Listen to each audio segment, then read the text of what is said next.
below normal. And that's worse than where we were last year, I believe, at this time. Regarding the reservoirs, they continue to be in rather sorry shape.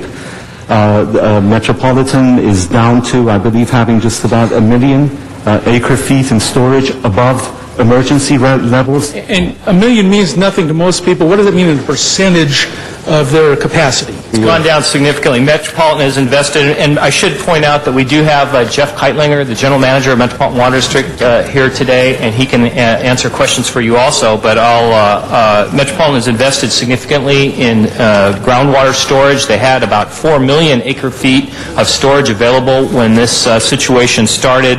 We've been steadily drawing on that over the last 4 years. We're down from that 4 million down to about 1 million acre-feet of storage.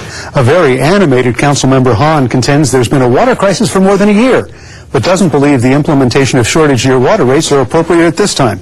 You've done today, because I've been sitting here being very frustrated, and I was actually going to vote no on this item because I have before me a motion that I introduced a year and a half ago stating we were in a severe water crisis. We already knew that MWD was going to be cutting our water. It's one of the worst crises we've had in a long time. I mentioned all these issues a year and a half ago, and I said, 70% of all the water consumed is consumed outside. A very animated Councilmember Hahn contends there's been a water crisis for more than a year, but doesn't believe the implementation of shortage year water rates are appropriate at this time. You've done today, because I've been sitting here being very frustrated, and I was actually going to vote no on this item because I have before me a motion that I introduced a year and a half ago stating we were in a severe water crisis. We already knew that MWD was going to be cutting our water. It's one of the worst crises we've had in a long time. I mentioned all these issues a year and a half ago, and I said, 70% of all the water consumed is consumed outside the home for landscaping and pools. I called on the DWP a year and a half ago to begin to put into measures, whether it would be a rate restructuring or conservation measures, so that the people of Los Angeles knew that we were in a crisis. And that never happened. And so I have a problem with coming today and immediately saying this is about rate increases. This is about punishing people who are not conserving. This is about immediately saying we're in a crisis, you're going to pay more if you don't get below 50% of the threshold. Well, that's not the way I think we ought to be doing this. We got to be, our people are smart. Our residents, our neighborhood councils, we have an MOU with neighborhood councils and DWP. We're smart. If we're educated, we can begin conserving. I asked several times on our day of water that we had, I said, shouldn't we right now be putting in mandatory conservation measures, like not watering on certain days of the week? I mentioned Long Beach that was doing that, not serving water in restaurants. That was like a year ago, and I got blank stares from everybody. Well, good idea, good idea, good idea. And what happens today? This comes before. I got this information like yesterday afternoon. I was trying to figure it out. I was trying to read what Tier 1, Tier 2 thresholds, 15% low, who would get an increase, who wouldn't. And I thought, that's not how I wanted us to operate.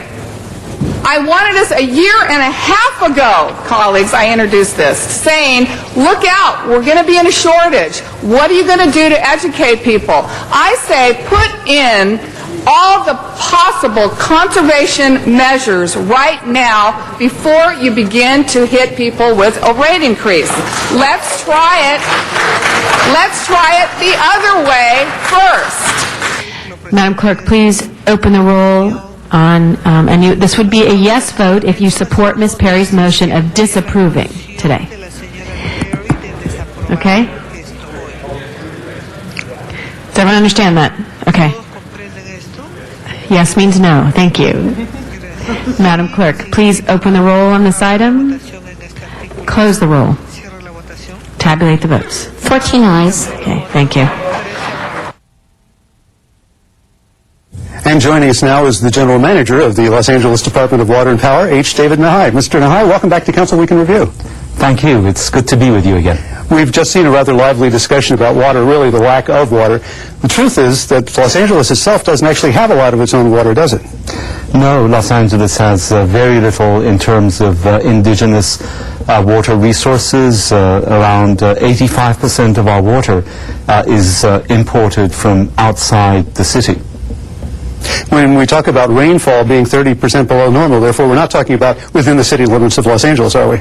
No, we're not. Actually, the 30% number refers to the runoff from melting snowpack in the eastern Sierras. As the snow in the eastern Sierras melts, the runoff finds its way into the Los Angeles aqueduct, which in turn brings that water down to Los Angeles. So when we say that things are 30% below normal, what we're really talking about is the runoff. And while we do have that aqueduct system delivering water from the north, while we may own the aqueduct, we don't necessarily own the water that it delivers, do we? Well, you know, the water that comes down the Los Angeles aqueduct is water that comes to LA exclusively. But it's not our only source of water. We also get water from the Colorado River, and we get water from the State Water Project, which brings the water down from the Sacramento Delta. Now, those two sources of water actually go to the Metropolitan Water District, which then distributes it to 26 water agencies, of which Los Angeles is the biggest. And that water we do have to pay for. So MWD is really the regional broker for water? MWD is a substantial source of water to Los Angeles at this point. When you talk about a perfect storm of water resource problems, what do you mean by that? I'm talking about a confluence of events which have brought about the water crisis that we face.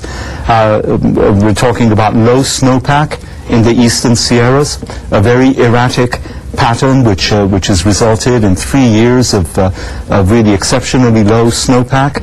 I'm talking about a cutback of as much as 80% from the Sacramento Delta due to environmental challenges and court rulings which mandate a very, very drastic reduction. I'm also talking about contamination problems with respect to our own underground aquifer here in Los Angeles, which has also constrained water supplies even from our own local resource. And of course, the Colorado River has been in a drought now for about 8 years and may just be emerging from that.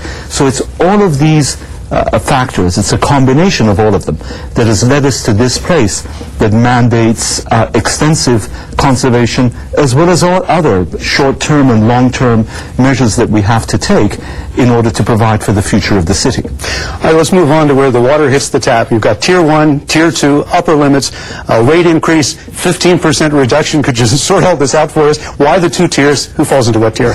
Well, the two tiers have been with us for a long time. The two tiers were established back in 1991 when a Blue Ribbon Committee was empaneled in order to take a look at the water rates and come up with a system. As a result of it, there are 15 classifications in the residential area, and we each have a Tier 1 and a Tier 2. And Tier 1 really takes into account all kinds of different factors, including lot size, family size, temperature zones, and so forth. And Tier 1 is set at a particular rate, really quite low, given the fact that we do live in a semi-arid region and 85% of our water comes from the outside. Tier 2 is more expensive water in terms of the commodity price, if you like. The concept of shortage year rates, which was before the council, is really quite simple. What this concept says is that the upper limit of Tier 1 would be reduced by 15%. Thus, if somebody is at the very upper limit of Tier 1, they would have to reduce their consumption by 15%. Otherwise, they get put into Tier 2, which is the more expensive category for the water. This is what incentivizes conservation.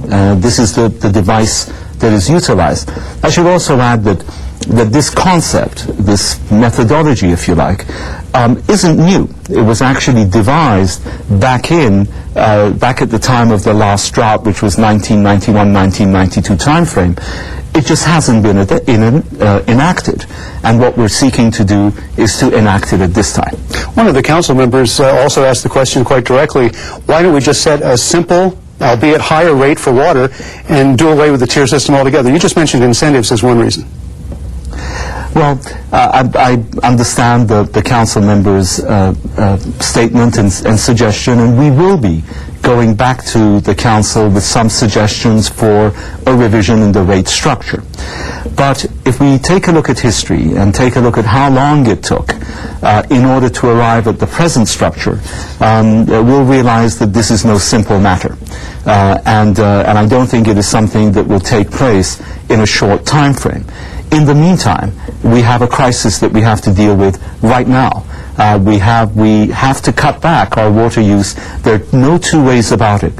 So at the present time, we have to deal with the cards that we have, with the system that we have, and we have to make the changes that we can in order to encourage and in fact, more than encourage, mandate conservation. The shortage year rates is a device that enables us to do that within the system that we have at the present time without having to completely overhaul a system that's been in place now for nearly 2 decades and which I would readily concede deserves to be revisited, but that'll, I think, be a long and quite complex process. I'm sure it's occurred to more than one person. If 94% of the Tier 1 customers would not see an increase, can we get enough conservation out of the other 6%? Yes, we believe we can. Now, even the 94%, though, it depends where in Tier 1 they fall. If they are right at the very upper limit of Tier 1, we are asking them to reduce. But those customers who have already been conserving, those customers who are already below the 15% threshold, would see no change. And as a matter of fact, those who do conserve would see their bills go down. So yes, most of our customers don't use beyond Tier 1, but remember, we're talking about reducing the upper ceiling of Tier 1 by 15%. So it's that constraining that would cause people to reduce if they're at those upper limits. As it turns out, I happen to be one of those people who's been conserving like crazy for the last several years, so I might actually see my water bill go down. You might, and by the way, a call to 1-800-DIAL-DWP to the call center, and after May 1st, a visit to the LADWP website, which is ladwp.com, will enable you to see what your Tier 1 allotment is, what your water usage is, and you'll be able to determine from there whether you need to cut back and how much. You also made reference to implementing the Phase 3 of the Water Conservation Ordinance. Can review of all the phases of that ordinance, can you say it quickly enough and clearly enough so we can fit it into the program for our viewers? Well, Phase 1 is already in effect, and the Phase 1 lists a number of prohibited uses, and most of them are very common sense. Don't wash down your yard, don't have your sprinklers run so extensively that they actually wash down the pavement. If you're going to wash your car in your front lawn, make sure you have a shut-off nozzle. Don't water outdoors between the hours of 9 and 4, 9 in the morning, 4 in the afternoon. If you're a restaurant owner, don't serve water to patrons unless they specifically ask for it. And really common sense measures of that kind. Phase 2 would reduce outdoor conservation to only 3 days a week. But the circumstances are such that we need to jump from Phase 1, where we are right now, to Phase 3.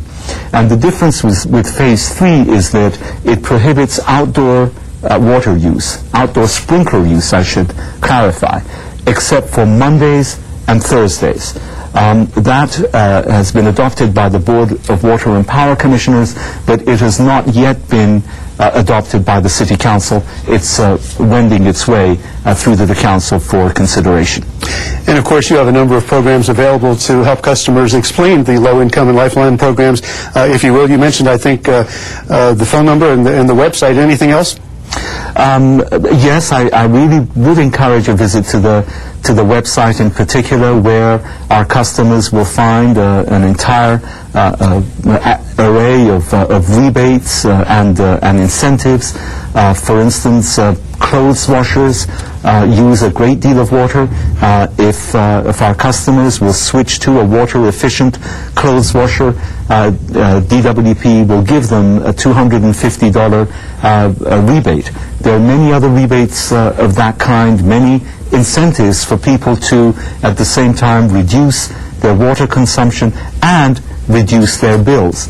And we've recently introduced a new rebate program that has to do with outdoor landscaping. So our customers will soon find that switching to drought-resistant plants, to native plants, will actually, again, help them reduce their outdoor water consumption and their bills at the same time.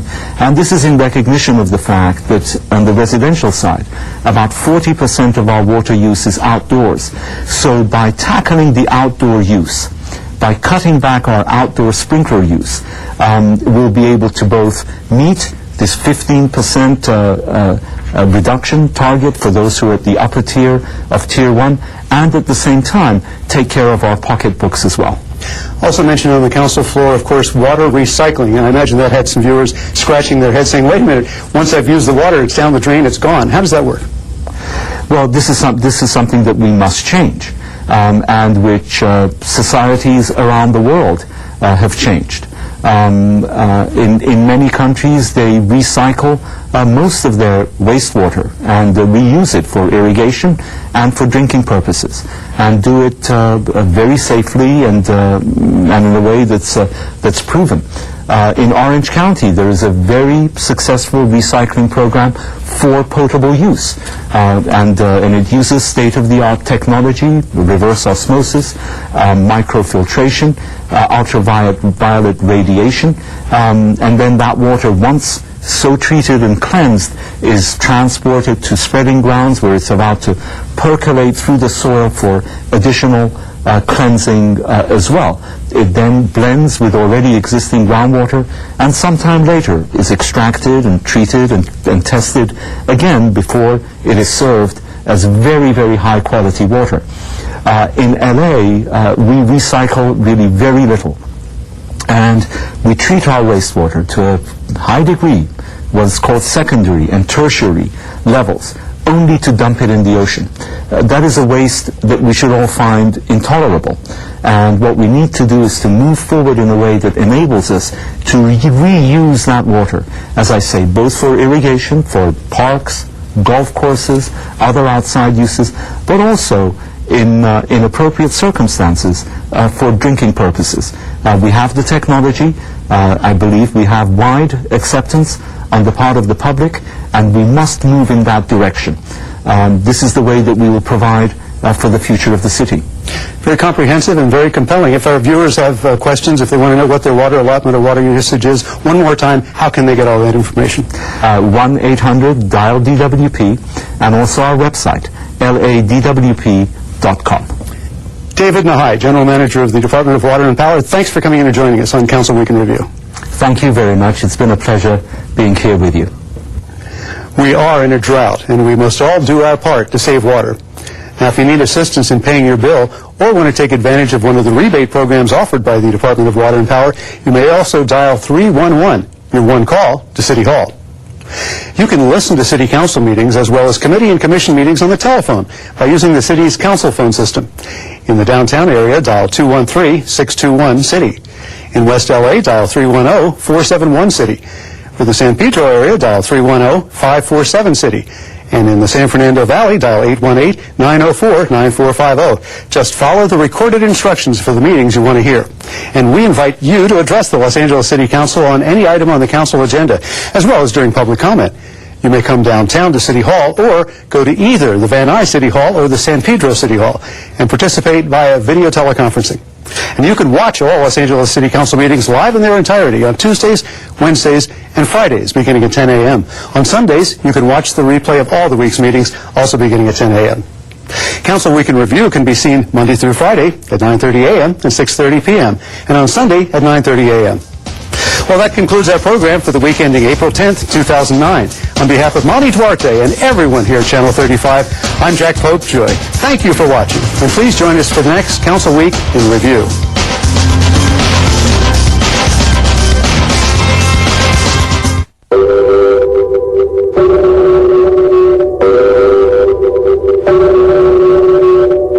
Moving is who we are, inside and out. We breathe in so that we can breathe out, so that we can breathe in again. We dream, awake and asleep. We laugh. We talk with our hands. We give it a whirl. We become. We move, our bodies and minds in constant conversation. And no matter how much we do it, it's never enough. We know this to the core, that as long as we are breathing, there is moving to be done.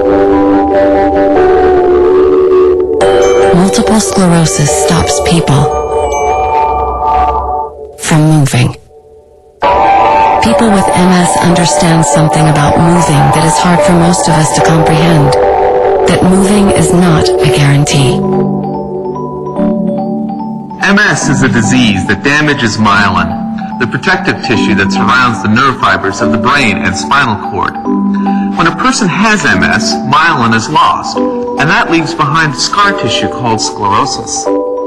The scar tissue disrupts the electrical impulses that move information from the brain to the body and makes movement difficult. No one knows what causes MS, and there is no cure. The effects of MS are unpredictable and show up in different ways in different people. One person may experience memory loss and fatigue, while another may suddenly lose the ability to see. Someone might lose their balance and have trouble walking, while another may have slurred speech and tremors. For some, the symptoms of MS come and go. In others, they last forever. The National Multiple Sclerosis Society is a collective of passionate individuals united by a common goal to address the challenges of each person whose life is affected by MS.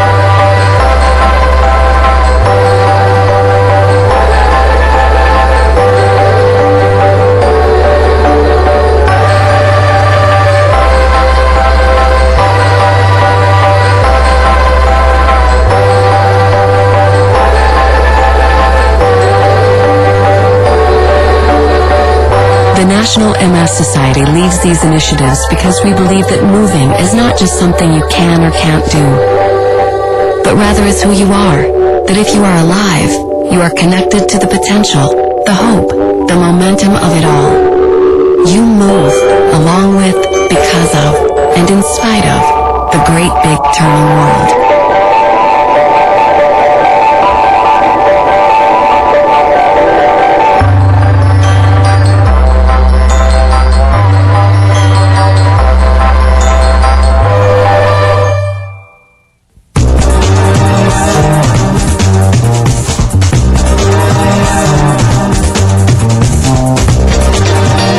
City View Channel 35. Your city, your channel.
Good morning, Los Angeles, and welcome to the City Council meeting for Wednesday, April 15th, 2009. Tax day. You get your extension in or your taxes mailed today. We are here in the John Ferraro Council Chambers, room 340 of City Hall. We meet here every Tuesday, Wednesday, and Friday at 10 a.m., except for the first Friday of the month, in which we go to Van Nuys City Hall in our efforts to bring City Hall closer to all Angelinos. As an aside, both Van Nuys City Hall and San Pedro City Hall are available during the week when we have these meetings for folks to testify remotely from either location, if that's closer to where you live and if you'd rather not fight the traffic to come downtown. Our agendas are made available to the public 72 hours in advance here in person or at the city clerk's office or on the internet at our city's homepage, lacity.org. We're broadcast live on Channel 35 and rebroadcast throughout the city's cable system on that same channel each evening. We're also available on the internet in live streaming webcast at lacity.org and through your telephone by calling 213-621-CITY. That's 213-621-CITY. You can listen into the council meetings. Our agendas are split into items that have already had a public hearing in committee and those that have not yet had a public hearing. If you'd like to be heard on an item that has not yet received a public hearing, fill out a speaker card in the back and hand it to one of the sergeants at arms, and they'll be automatically triggered. If there's an item that has already had a public hearing, that requires a council member to reopen that item for public hearing. Finally, we have cards in the back as well for general public comment. If you'd like to speak to the council on items of a general nature that are not on the agenda today, but nevertheless under our jurisdiction in the city of Los Angeles, then we'd be happy to hear your comments. Just fill out that speaker card again and hand it to the sergeant on the side. We have right now 8 members of the city council. I want to thank them for being here pursuant to city council rules on time.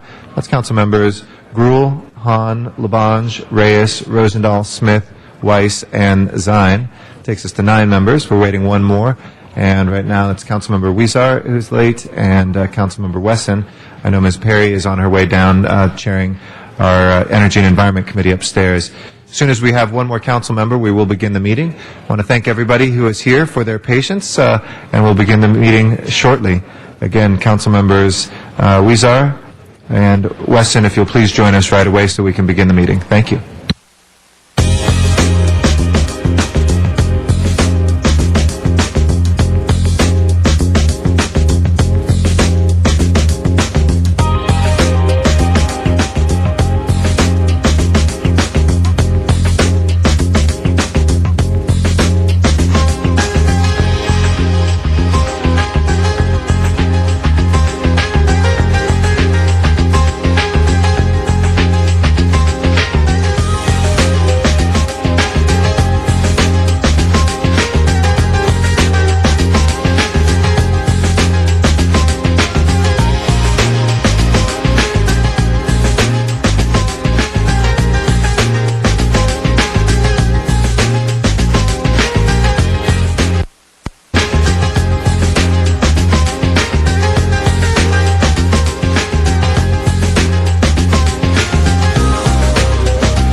Madam Clerk, please call the roll.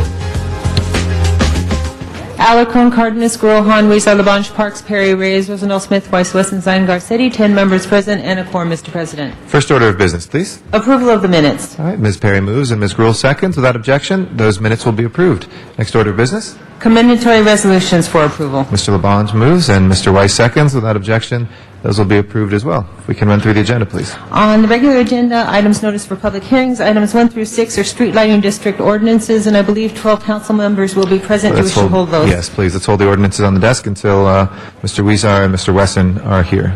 And the next group of items are building and safety liens, and the department has advised that items 7 and 10 can be received and filed inasmuch as those liens have been paid. Okay, let's go ahead then and move to receive and file 7 and 10. We'll move the other ones forward. We can prepare the roll on 7 through 11. Oh, yeah. Okay, hold on one sec. And tabulate the vote. 10 ayes. Those are approved. We'll call 12 special as Commissioner. Next items, please. Next items are items for which public hearings have been held. Item 12 has already been called special. That would be 13 through 20. And there are ordinances in this group. On 13 and 14 is an urgency clause, and that requires 12 votes. Okay, let's hold 13 and 14. Ms. Hahn? 19. 19 for Ms. Hahn. Any other specials, colleagues? And I'm sorry, Mr. President, on item number 20, there are 2 reports on the file, and they both concur, and council can adopt We'll move both. to adopt both of them then. Any specials 15 through 20? 15 through 20. If there's no other specials for 15 through 20, let's go ahead and take up the balance. Please open the roll, close the roll, and tabulate the vote. 10 ayes. That is approved. Next items, please. Next items are items for which public hearings have not been held. Items 21 through 36, 10 votes are required for consideration, and I believe there was a request on item 29 to refer that matter back to HCED committee. Okay, is there any objection to referring 29 back to HCD? If not, we'll do that. Yes, Mr. Rosendahl? 35, just hold it at the desk. We have an amending motion. Okay, Mr. Rosendahl, number 35. 22 for Mr. Zine. And there is a commissioner on 21. Yes, let's hold that on the desk as well. Ms. Perry, did you have one? No specials? Any other specials from colleagues? Do we have cards from the public on any of? Yes, there are cards on 22, which was called special by Mr. Zine, 28 and 30. I believe those are the only cards. Okay. Colleagues, any other specials? If not, let's go ahead and take up the balance. Please open the roll, close the roll, and tabulate the vote. 10 ayes. Okay. Those are approved. Mr. President, Yes. may I ask reconsideration on 17 so we can talk about it? Sure. Let's go ahead and open the roll on reconsideration of 17 for Mr. Smith. We close the roll and tabulate the vote. 11 ayes. We'll call that special for Mr. Smith. Next items, please. Next items, Mr. President, are the closed session items, items 37 through 44. Do you wish to hold those on the desk? Yes, please. Let's hold those closed session items on the desk, and we still are waiting Mr. Weezer, if he will please join us so we can have 12 members for the ordinances. Next items, please. Next item is on the continuation agenda. That's item number 45. That was continued from yesterday's meeting. Okay. We have item 45. Anybody wishing to call that special? Ms. Hahn, she continued that yesterday. Okay. All right. That will take us back to our general public comment. We've got a very full stack this morning, so let's get started. We have 2 minutes per speaker, and there's a clock there to help guide your comments and to pace your thoughts there. Our first speaker is Melissa. Oh, Mr. Weezer just got here. Okay, let's take the ordinances up real quick. Let's go 1 through 6. That's 1 through 6, 13, 14. 13 and 14, and that would be all. All right, let's go ahead and open the roll on those. Close the roll and tabulate the vote. 12 ayes. Okay, those are approved. Our first speaker is Melissa Martinez, and she'll be followed by Marcos Luna. Come on forward. Yep, just come up to the podium right here. We'll have a little clock there, and if I could ask folks to please minimize their conversation so we can hear Ms. Martinez. Good morning. Good morning. Good morning, everybody. My name is Melissa Martinez, and I'm with Homeboy Industries. We're with City Council District 1, Ed Reyes, and we oppose the redistribution of city funds for the NAP. I personally work in the tattoo removal department, which I run, and redistributing the funds would have a huge impact on a community-based organization that has been sustained for X amount of years. It's a vital service that we provide there. We provided over 3,000 treatments as of last year, and we provide people transitioning back into society that have many tattoos that hinder their lives and are walking targets pretty much. Not only does tattoo removal offer tattoo removal, but It also offers a gateway into our other services that are provided there, such as school and employment counseling. It provides not only me with my job, but thousands of people that can't afford this costly procedure. It impacts them in a huge way. I'm there every morning, and I can't begin to speak about the people that just have the utmost gratitude for the service we provide. They can go back into society and be positive contributing members to society with their tattoos being completely gone. It changes their lifestyle.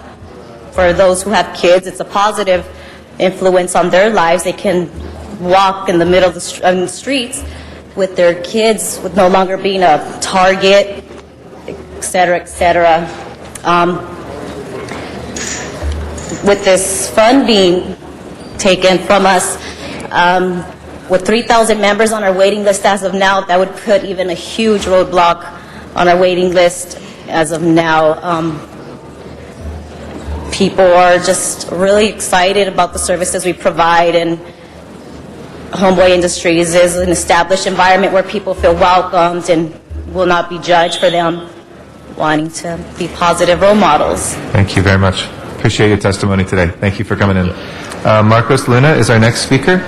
Just so folks know, we have about 45 cards for public comment, 2 minutes per speaker. We are only obligated to do about 20 minutes, but we try to get as many in as possible. That represents about an hour and a half of public comment. So if you've just put your card in recently, it may be closer to noon when we hear you, just so you know how to pace yourself. Next, come on forward. And then after that will be Brian Moon. Good morning. Good morning. My name is Marcos Luna, and Can you move the microphone a little closer to you so we can hear you? Great, thank you. My name is Marcos Luna, and I'm from Homeboy Industry, and City Council District 1, Ed Reyes, proposing the NAP program because it helped me, it's still helping me with this treatment at Homeboy Industry itself.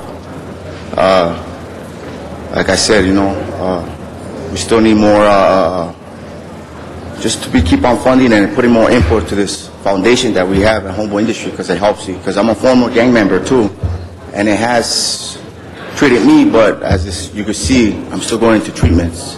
And right now it's kind of hard, but easier for me to come to work. I mean, it does help you a lot. Homeboy Industry does help you a lot, and it helps a lot of people from different areas. That's from outside of LA to farther, up north too.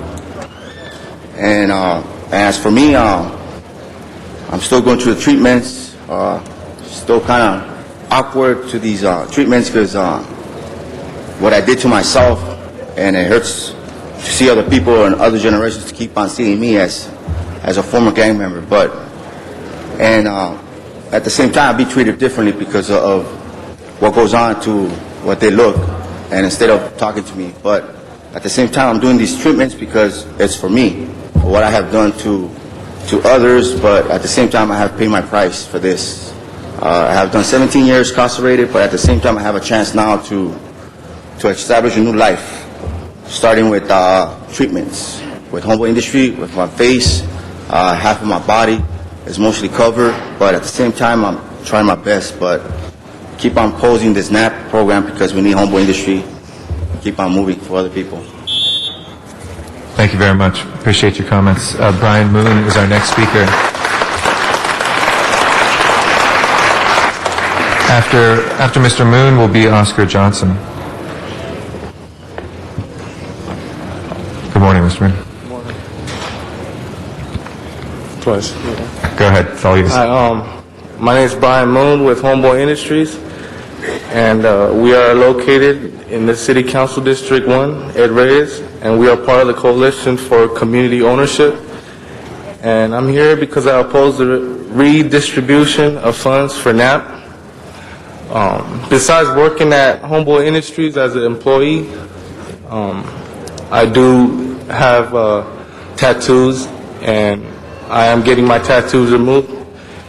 And it helps a lot because, I mean,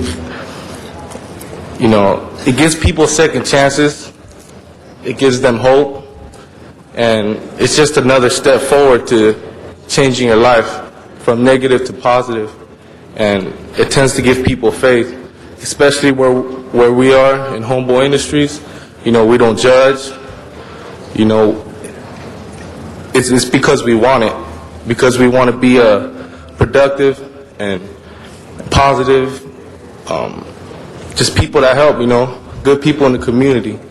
And a lot of people want to change their lives, their lifestyles, gang members, you know, and it's real hard for us to, you know, accomplish that with the tattoos on our face, on our neck, on our body, you know, that's gang affiliated.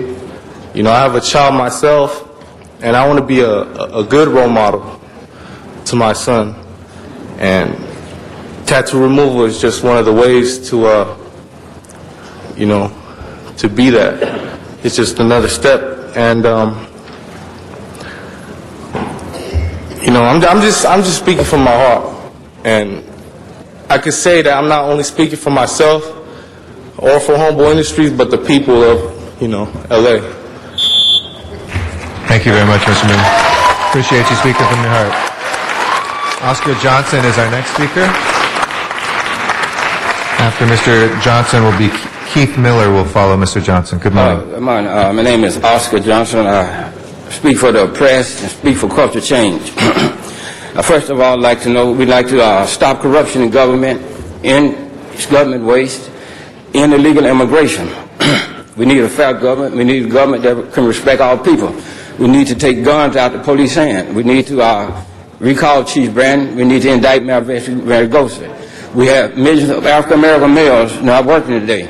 We have something what you call the Federal Labor Act that that's given to our leaders today and tell us how different peoples on an equal base. But we have no black males working on the construction site, and we have millions of dollars of construction going on in Los Angeles.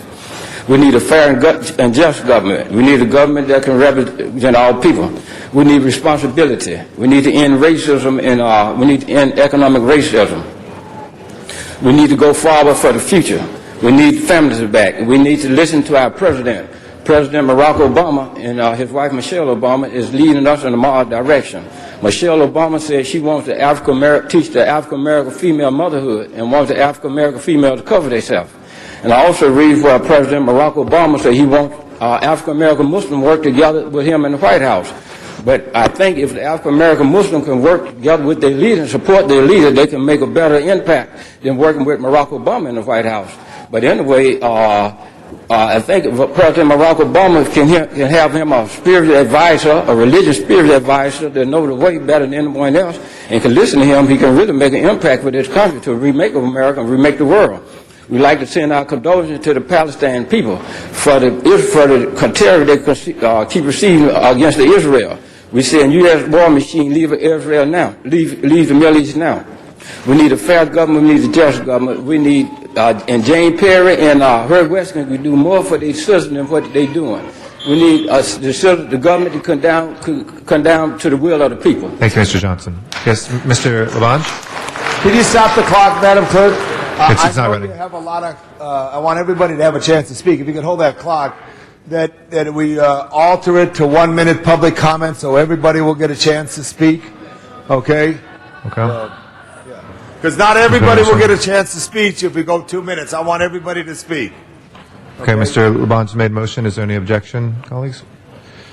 Not. Okay. We'll go ahead and move it to 1 minute to try to get as many speakers in as possible. If anybody needs extra time, they could talk over a little bit. But I think it's important. So many people here today, we want to hear from all of you. Thank you. Keith Miller is our next speaker.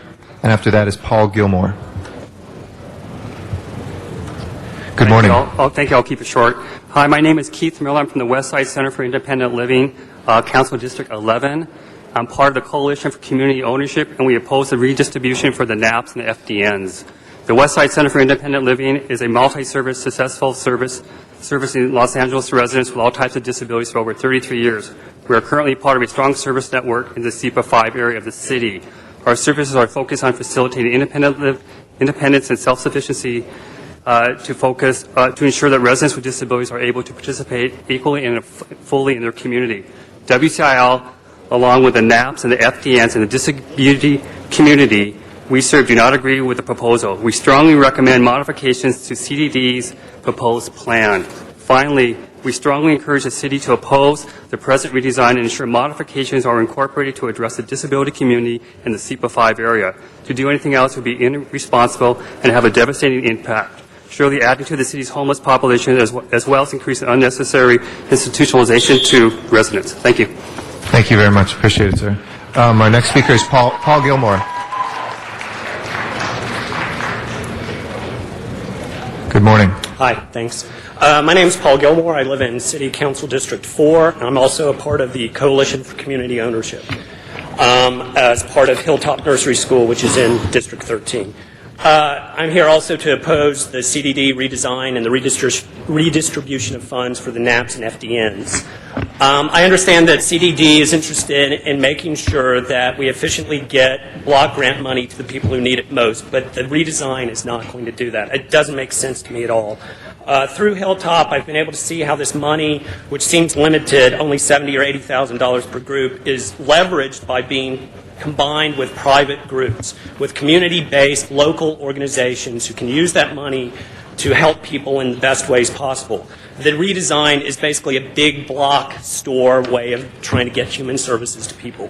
Why use a Walmart model for human services when we have locally based community organizations who are using this money efficiently already? Build on those models rather than throwing them out. Thank you. Thank you very much. Appreciate your activism and your testimony. Sutemia Quintanilla is our next speaker.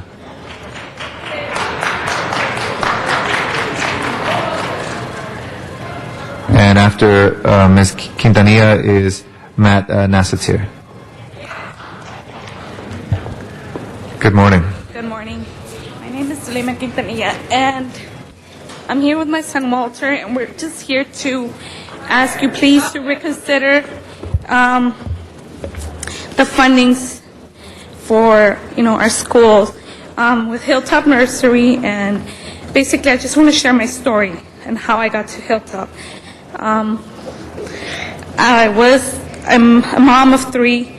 I was a teen mom, and I went through the whole babysitting and stuff. And my daughter was spanked from the babysitters. I didn't have a program that I could take my kids to where, I can just leave her and feel safe, that she was safe. So I found Hilltop for my son Walter. I was very desperate because I didn't want him to go through what my daughter did. So when I found Hilltop, it's, the safest place I can leave my child. As a working mom, it's very hard for me to take care of my kids and provide for them, what Hilltop has provided for him. And I'm just sorry I'm taking everybody's time, but don't worry. Hilltop has helped my son so much. He had a speech problem, and in the 6 months that he had been at Hilltop, he improved so much. And I just ask for you to please reconsider. Hilltop is the foundation, and my children are the house. And without a foundation, there is no house. Please Thank you. reconsider that. Okay. Thank you very much for your testimony. We appreciate it very much. Matt Nassatir is our next speaker. After that is Lara Goldstone. Hi, my name is Matt Nassatir. I'm a member of the Coalition for Community Ownership and a parent at Hilltop Nursery School in Council District 13. I'm here to ask you to stop the redesign of the Human Services Delivery Program and keep funding the successful neighborhood action programs and family development networks.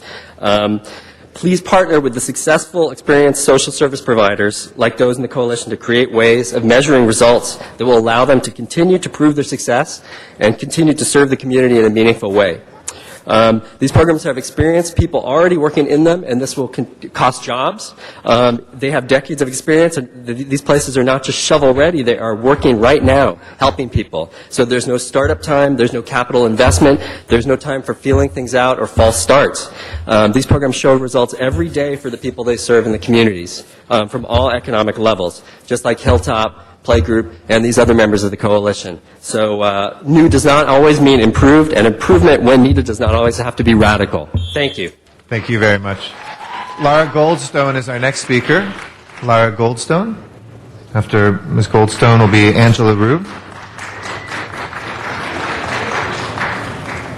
Good morning. Hi, good morning. First of all, I want to say that I am also with Hilltop and with the coalition, and want to thank the City Council for the amendment that was proposed.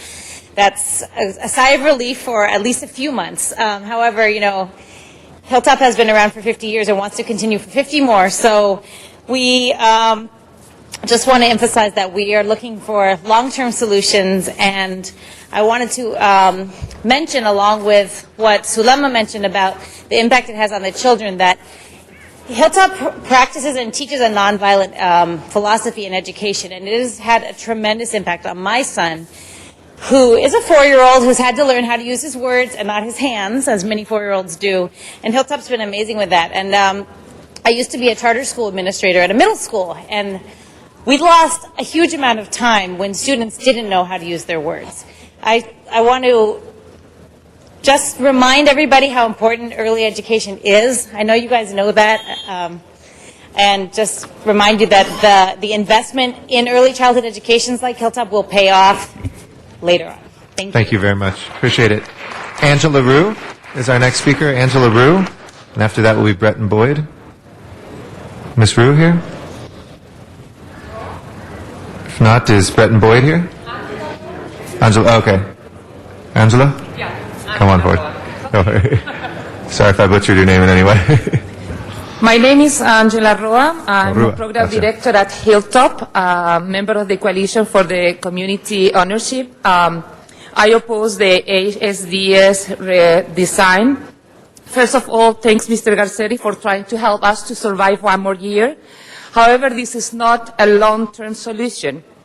It is disturbing that such a powerful nation can bail out private financial institutions, and I hope everybody is listening, but cannot secure, politicians cannot secure a fundamental service such as childcare, affordable and quality childcare, dash early education. Thanks to the CUP committee for their support, Echo Park, Silver Lake Neighborhood Council, and please reconsider this proposal. Thank you very much. Thank you, Ms. Rue. Bretton Boyd is our next speaker, and Sarah Mortimer Boyd will follow. Good morning, council members. I'm also here to thank Mr. Garcetti for the amendment and the approval of that amendment yesterday and vote. I'm a parent. Here's one of them. Is that Eugene? That's Eugene Friedrich He's Boyd. got his own card, so he can speak too if he wants. 3 years in the Hilltop system.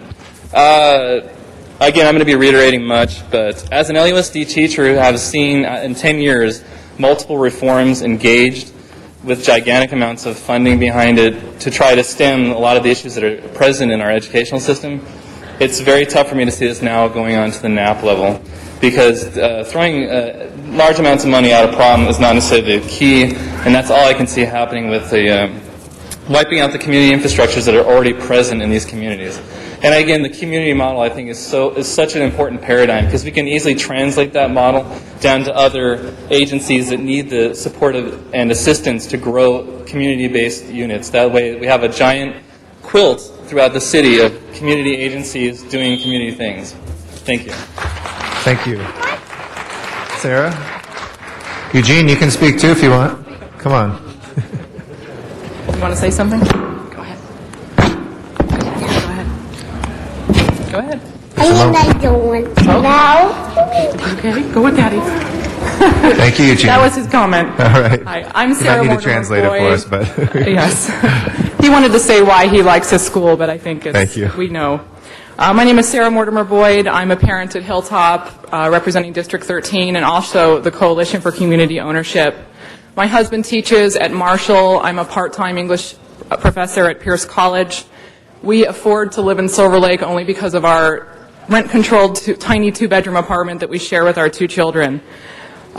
We can see Bellevue Park from our balcony, the place where Hilltop is located. As a member of the community, I know that Hilltop, as a presence in the park, a park that has not always been free of crime, is responsible for creating and maintaining a sense of unity and safety in our very socioeconomically diverse neighborhood.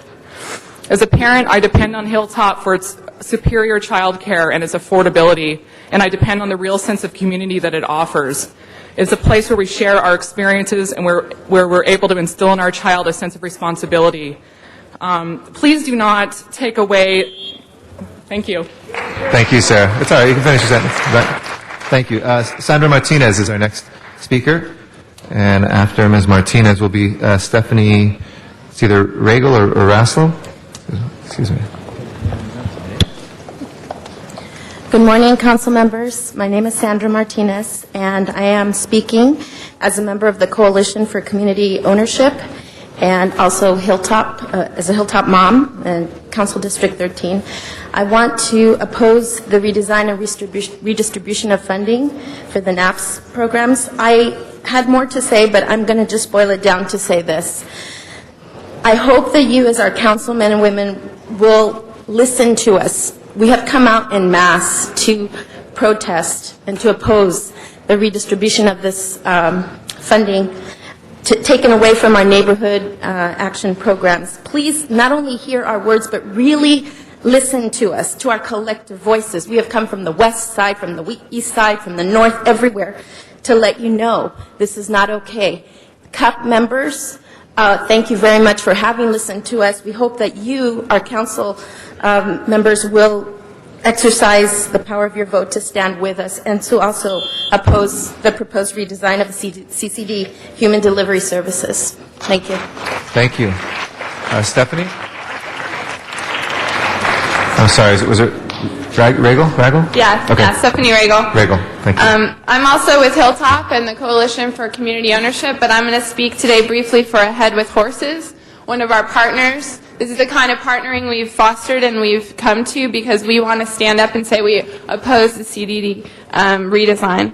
Every dollar of grant funds that Ahead with Horses has or hopes to receive means employment, jobs, and self-sufficiency for those who need it and changes their futures.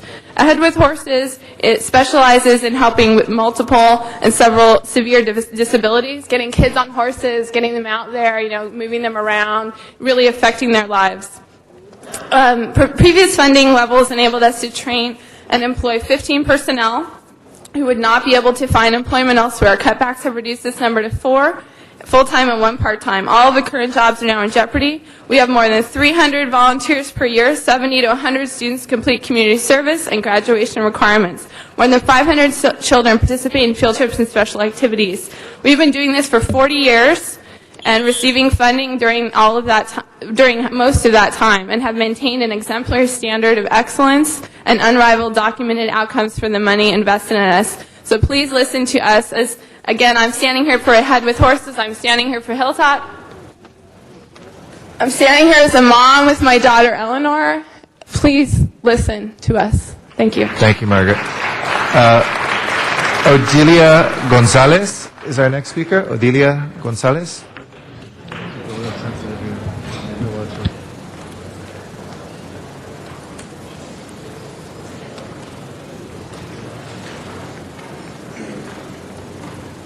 Good morning. Good morning. My name is Odilia Gonzalez. I am a mother and a teacher at Hilltop Nursery School, a member of the Coalition for Community Ownership and part of District 13. I have with me my children, 2 of which have attended Hilltop, 2 of which have not, and a friend of ours who also attended Hilltop. I'm here to speak on behalf of myself.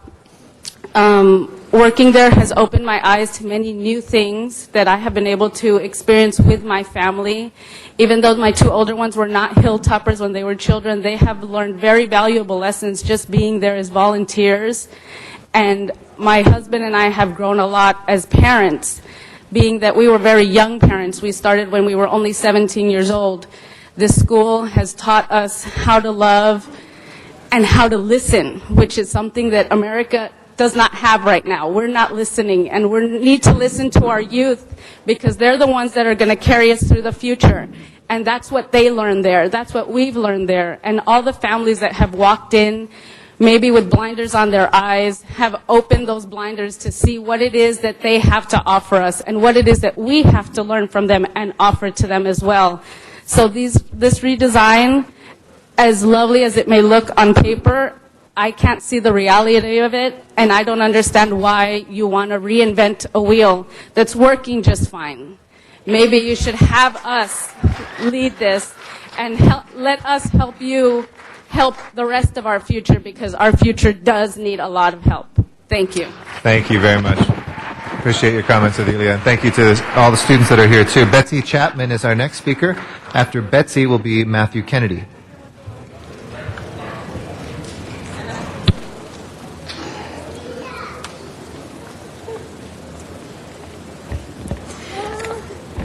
Hi, my name is Betsy Chapman, and I am a Hilltop parent, but I'm also a member of the Coalition for Community Ownership, whom I'm speaking for today. We're looking at a bigger picture and it's the longer view that concerns us. Centralizing and creating one-stop shopping for all human services removes the intimacy and connection to one's community and inevitably takes the human out of human services. We can't help but question why the city is choosing to eliminate funding from existing organizations that are working effectively within the community to create a whole new system, to reinvent the wheel. It's going to be costly, time-consuming. There are things that are working now that you're going to have to reinvent, and I don't understand that. We're not only asking you to maintain the current FDN and app systems, we're also providing a better solution. We ask that you use us as models. We ask you to use our measures to adequately quantify what we do. Thank you. Thank you very much. Appreciate your comments. Matthew Kennedy is our next speaker. After that is Angela Beltran.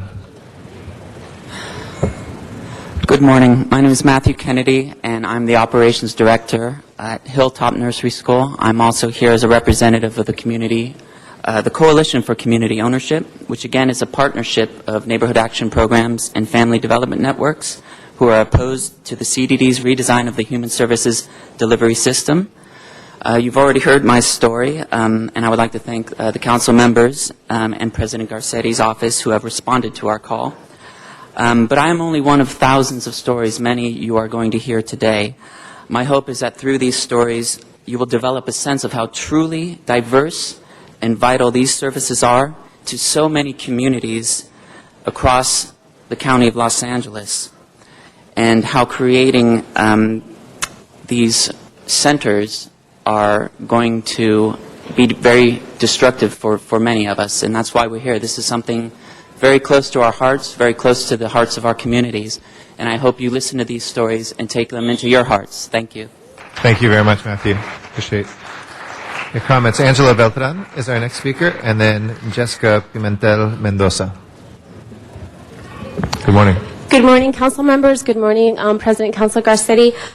My name is Angela Beltran, and I'd like to first extend a thank you to you for amending the budget for us and for supporting Hilltop and Playgroup and the rest of the council members here as well. I'd also like to extend a thank you to the CUP members for also listening to us and coming to Hilltop to listen to our concerns and participating in this process. I'd like to ask at this time for the Coalition for Community Ownership partners to all please stand. Please stand. I want all the members to please stand. I'd like the council members to look at this room and see how we have built partnership and build relationships with other organizations. And we'd ask you to please not reinvent programs that already exist. Do not waste your time seeking other models. Look to us all and invite us to the table to learn from us, to show you and to teach you how to engage community and impact family life. Thank you. Thank you very much, Angela. Jessica Pimentel Mendoza. Jessica Pimentel Mendoza.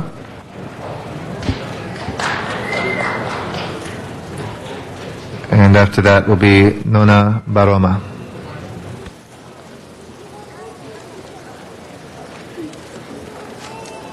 Good morning. Good morning. I'm Jessica, and I'm from Hilltop. Don't worry, take your time. It's okay. We can.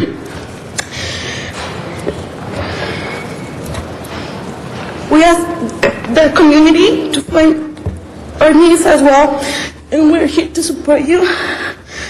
And we want you to know we have the solution. We don't want you to take the program. We need it. He need it. Thank you. Thank you very much. We appreciate you coming in. Thank you for your testimony.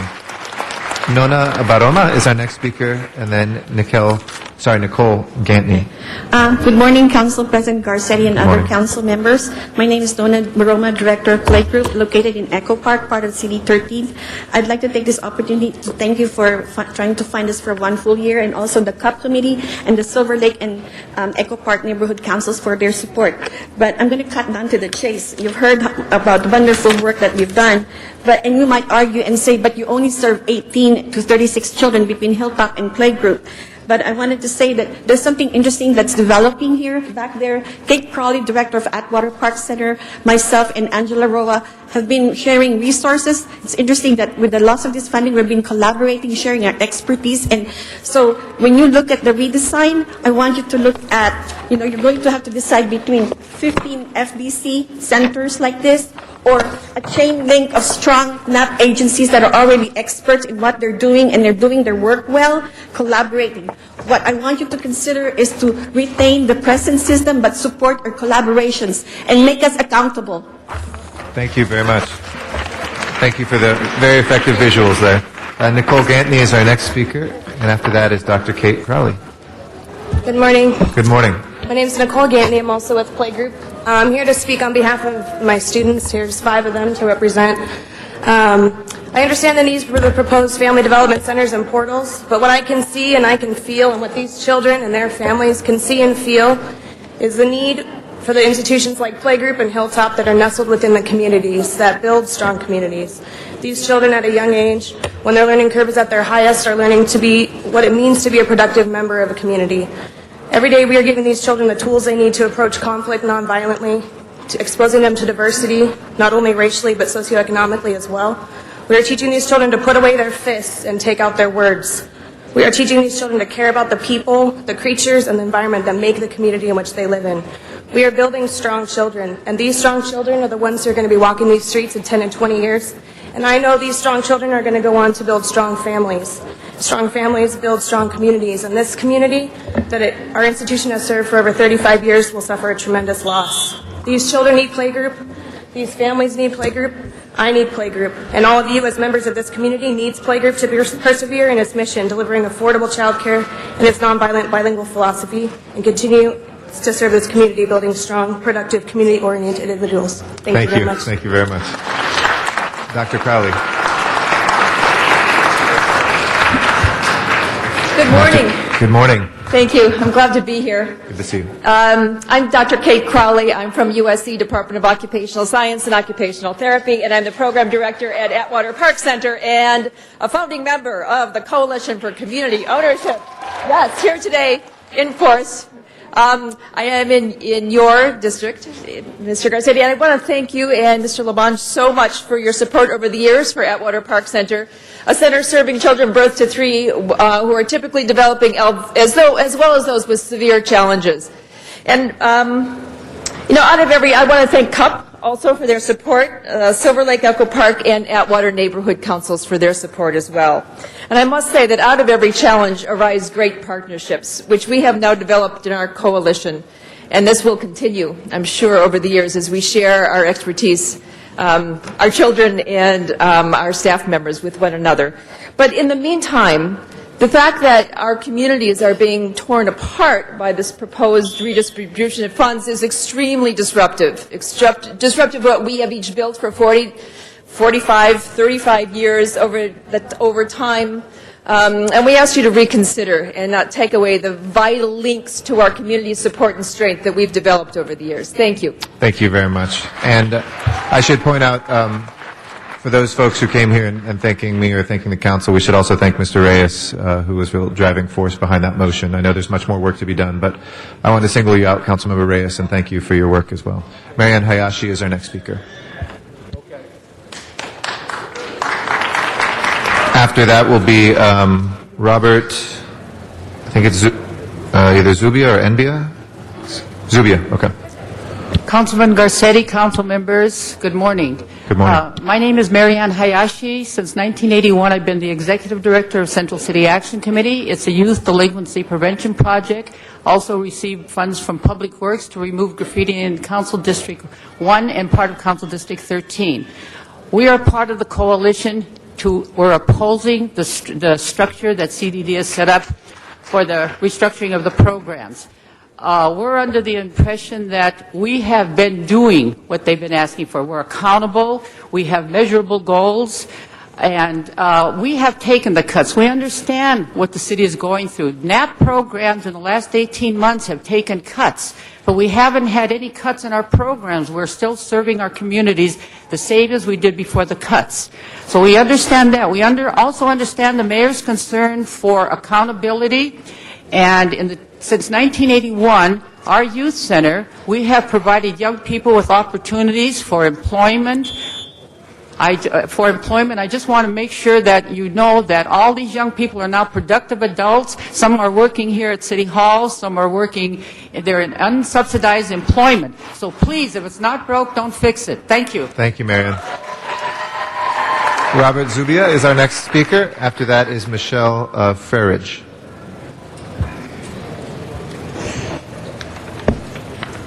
Good morning. Good morning. My name is Robert Zubia. I live in the LA area, and also I work for the Asian Youth Center at the Cypress Park Community Center, where I run an after-school program. Thank you.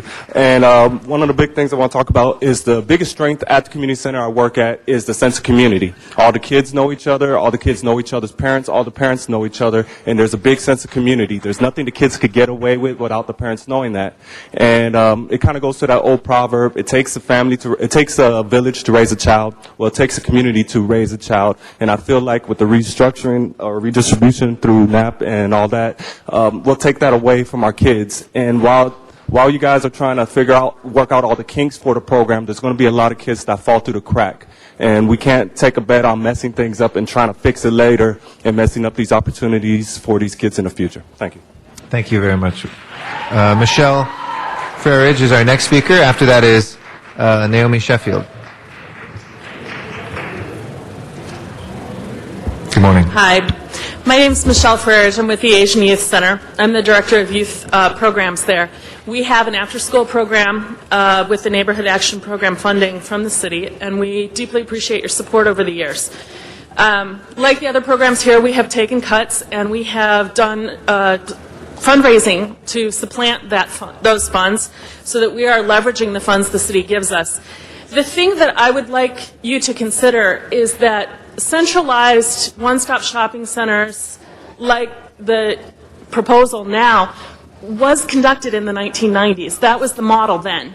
And if you look at the statistics, for example, United Way's reports, you will see that educational outcomes have increased over the last 10 to 15 years. You'll see that gaps in income, employment, and also decreases in crime. The city has made tremendous progress, and one of the reasons you've done so is because you are putting the funds into local community-based organizations. Local community-based organizations are each a one-stop shopping center. We may only serve 135 families, but we will help that family, each one of those families, get anything that they need. Thank you very much. Outside of the after-school program. Thank you. Thank you, Ms. Sheffield. Appreciate it. I'm sorry. Next is Naomi Sheffield. Naomi Sheffield or Sherfield? And after that is Claudia De Leon. Good morning, council members and President Garcetti. My name is Naomi Sherfield. The agency I'm involved with is Project Impact. We're in Council District 2. I am part of the Coalition for Community Ownership. My reason for coming today is to let the council members know that we are providing a great service in our community, and we are opposing the redesign of the NAP and FDN programs. Our agency provides service to youth and families. We provide job training and placement, parent education, domestic violence training, and we feel that if these funds are cut in our community, it would bring about a great hardship to our families, the families that we service. Thank you. Thank you, Mrs.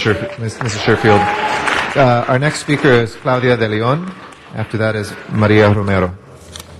Mr. President, I would like to have 2 minutes. Can you give me that opportunity? Sure. Thank you. My name is Clara De Leon. I'm security at LAX International Terminal for company APS. One of my duties is to search planes for bombs and dangerous items. A month ago, my son Christopher was bitten in the eye by a dog. We rushed him to the closest emergency room, but they wouldn't take him because we didn't have insurance. Then we took him to San Francisco and waited for a whole day in the emergency room. We finally find a doctor. He will treat him without insurance. And we went to a surgery 24 hours after we brought him in. We went back to the doctor a week ago, and he says that Christopher's vision is going to be okay. But he has a leaking around his eyes and scars that is going to be there for life. We also have $14,000 in medical bills, and I only make $18,000 a year. I hoping that I can find a way to get medical pay for this. If not, I don't know what I'll do. My baby's so strong and so brave. I look at him playing and laughing. He doesn't understand what happened, but I do. I know that we have money. I know that we don't have money to take him to a specialist to fix his eyes, leaking and scars. And I know that it's not fair that we have to wait 24 hours in a hospital because we don't have insurance. We work very hard for make airport safe and secure for the city.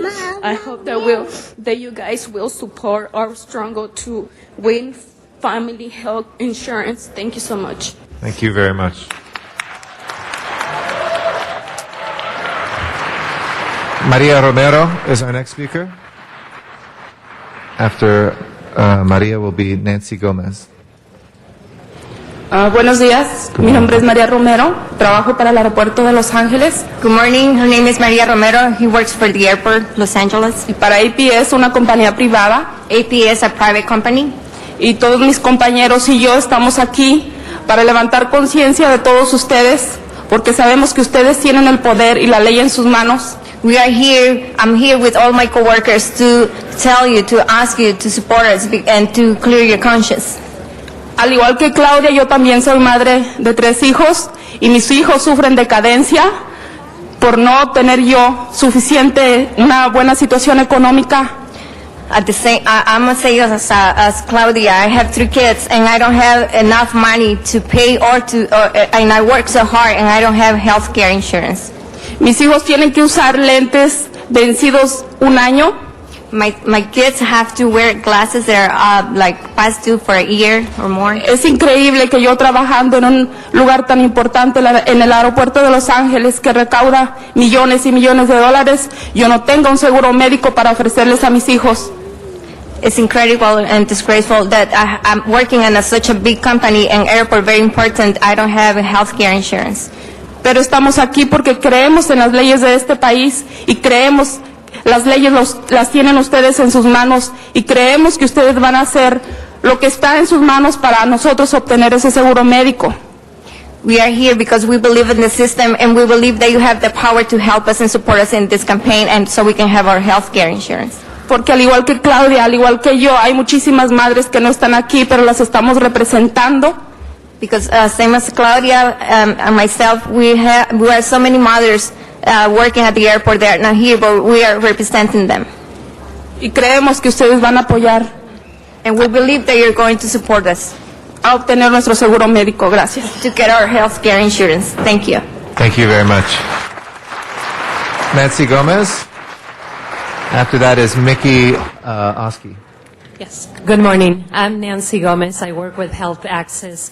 We are the leading advocacy organization in California, working for healthcare reform and consumer advocacy. I'm here in support of the airport workers and in support of the Reaching Higher for Healthcare Coalition. I'm here to let you know or remind you actually of something that you already know, but that nevertheless bears repeating. California has over 7 million uninsured families, including children and working folks. The airport has 5,000 workers who also lack access not only to health insurance but to adequate medical facilities in the area. They are seeking to amend the living wage, which was, introduced 10 years ago, and really needs an amendment to include health care benefits. As you know, and as you heard the people testifying, medical debt is one of the number one causes of bankruptcy among families. Again, I certainly encourage you to take this into consideration. It is an issue that transcends districts because obviously all Angelenos, all Californians, all Americans, and foreigners use the airport. Thank you very much for your time. Yes, Ms. Hahn? Ms. Hahn? Thank you, Mr. President. I just wanted to let my colleagues know that we were actually supposed to hear this morning in Trade, Commerce, and Tourism. However, the CAO's report was not ready, so they had come here anyway to speak to us. We're going to hold it in 2 weeks, and we're going to get a report. Again, it's the first time we've ever taken a look at our living wage. The whole package hasn't been tweaked in over a decade, and we think it's time to take a look at it and see if we might look at raising the health care piece of our living wage so that workers like this could really have a decent quality of life. Thank you. Mr. Rosendahl, before we go into On the same point as Ms. Hahn just said, we continued it from committee today because we did not have the report in, but we're 100% behind you on all of this. Thank you. Mickey Oskay, Reverend Margaret McCauley, followed by Carolina Bridges. Briones, excuse me. Good morning. And you just put your name for the record. Good morning. I'm the Reverend Margaret Hudley McCauley from Holy Nativity Episcopal Church in Westchester. We're near LAX. And you have both stolen what I was going to say, and I'm going to say it anyway. In our church, we are deeply concerned that 5,000 employees of LAX contractors and their family members lack health coverage and have to rely on taxpayer-supported services for care. But we know that most of these workers go without health care. Many of these airport workers live around LAX and in South LA, where 40% of these families lack health insurance. These communities have the lowest insurance coverage rates in the county. Now, I've been told that we own LAX. The city of Los Angeles owns it. That means me, I'm an owner and a CEO. That means you're owners and CEOs.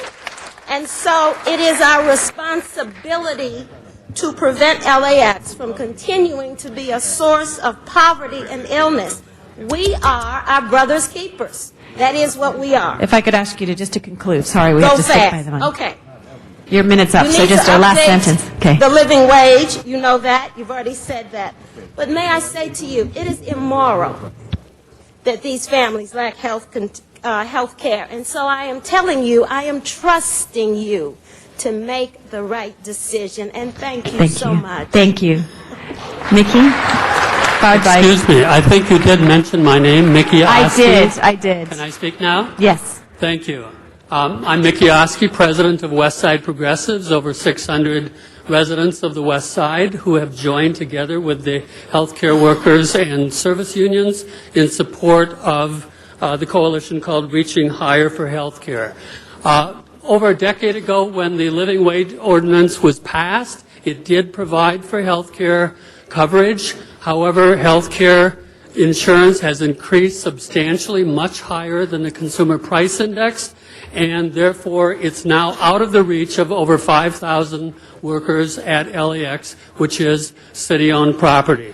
In addition to this being, an immoral or a moral issue, it's a safety and soundness issue. If these people go to work sick, if they have sick children at home and cannot provide health care for them, they're not thinking about their job. This is a very important place in the city.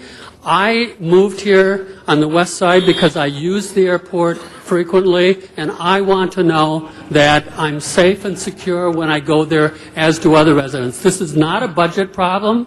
The residents now pay for their health service right now. We want it shifted to me, who use the airport. I understand that my ticket price will go up 25%, or 25 cents, excuse me.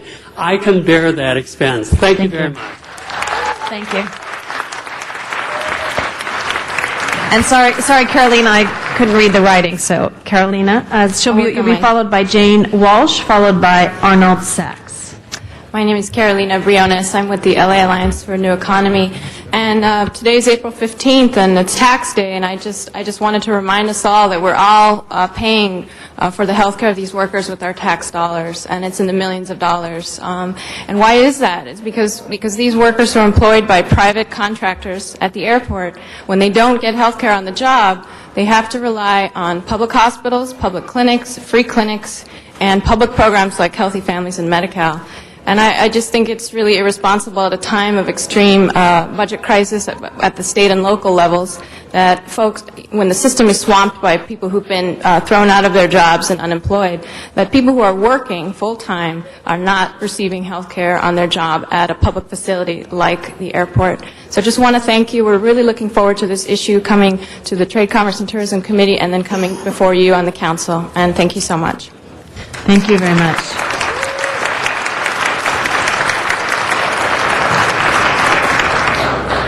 Jane Walsh, followed by Arnold Sachs, and then we'll go out to Van Nuys for Rick Nightingale. Good afternoon. Hi, I'm here representing Bethune Theater Dance and Infinite Dreams. I'm also here to implore you to stop the redistribution of the NAP funds, and I also represent the Coalition for Community Ownership. Bethune Theater Dance is a multimedia dance company with a program that aids disabled children and youth in acquiring self-sufficiency and life skills through the arts. We have over 7,000 graduates, and without this program, which has been changing the lives through CDD funding for 10 years, we know thousands of disabled persons would remain on SSI for their lifetime instead of having the potential of participating in the workforce and becoming a productive part of society. This will have an impact on all of us socially, economically, and culturally. I would just like to read a few quotes pertaining to our program. We received a letter from former President Bill Clinton who stated, "Our country's greatest strength is the community spirit of its people. Throughout our history, Americans have been eager to serve the common good. Your involvement and dedication to caring for others are vital in sustaining this enduring legacy. By taking more responsibility for ourselves, our families, and our communities, we can ensure a brighter tomorrow for generations to come." And Senator Dianne Feinstein said the dance outreach program fosters self-esteem and self-expression, traits that students will carry with them for a lifetime. Thank you very, very much. Appreciate you being here. Mr. Sachs. After Mr. Nightingale, Dr. Clyde Williams. Good morning, City Council. Thank you. Arnold Sachs. Start with, how much more nobler it would have been, Mr. LaBonge, if you would voluntarily limit your commentary time instead of the public comment. Agendize one of these items like you did with the marathon. I haven't heard anybody say we ought to agendize this for a council hearing. 3 words for the health work for the airport: living wage law.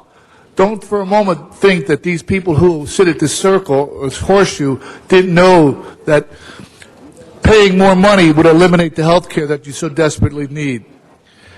Now, I'd like to just change the subject. The NTA TAP cards, the outreach program is a real success.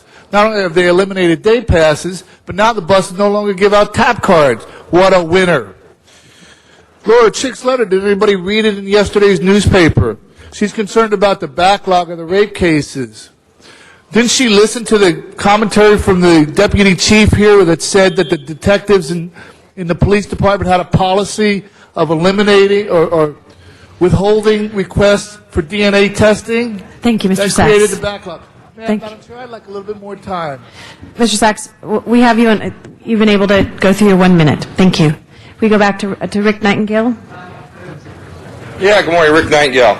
This is regarding the speech our mayor gave the other day or yesterday regarding our fiscal, how much money we have coming in and so forth. Hey, we're still broke. There's no doubt about it. He's turned around and said now we're going to be $500 million in the hole. If I'm not mistaken, New York turned around and had the same problem back in 1970, and they turned around and had to come to the realization of they had to lay people off. That's all there is to it. They had to lay people off. I realized, hey, I was in construction. I got laid off numerous of times. I was out of work for a month, 2 months, 3 months, back in the 70s when it was really bad. At over 12% was out of work, so I know what it feels like. But you people have to take the responsibility, and I'm sorry that, like everybody says, you got to get a government job to turn around and have a secured job. Well, that's not the way it is. People have to get laid off. New York laid 40,000 people off, and finally now they're solvent. The city of Los Angeles is going to have to do the same thing and face reality and have to lay people off. I'm really, really sorry. Thank you. Thank you. Dr. Clyde Williams. Dr. Clyde Williams, 4115 Barrett Road, El Sereno. The DWP. Here we go again. Last week you rejected their proposed tier structure revision.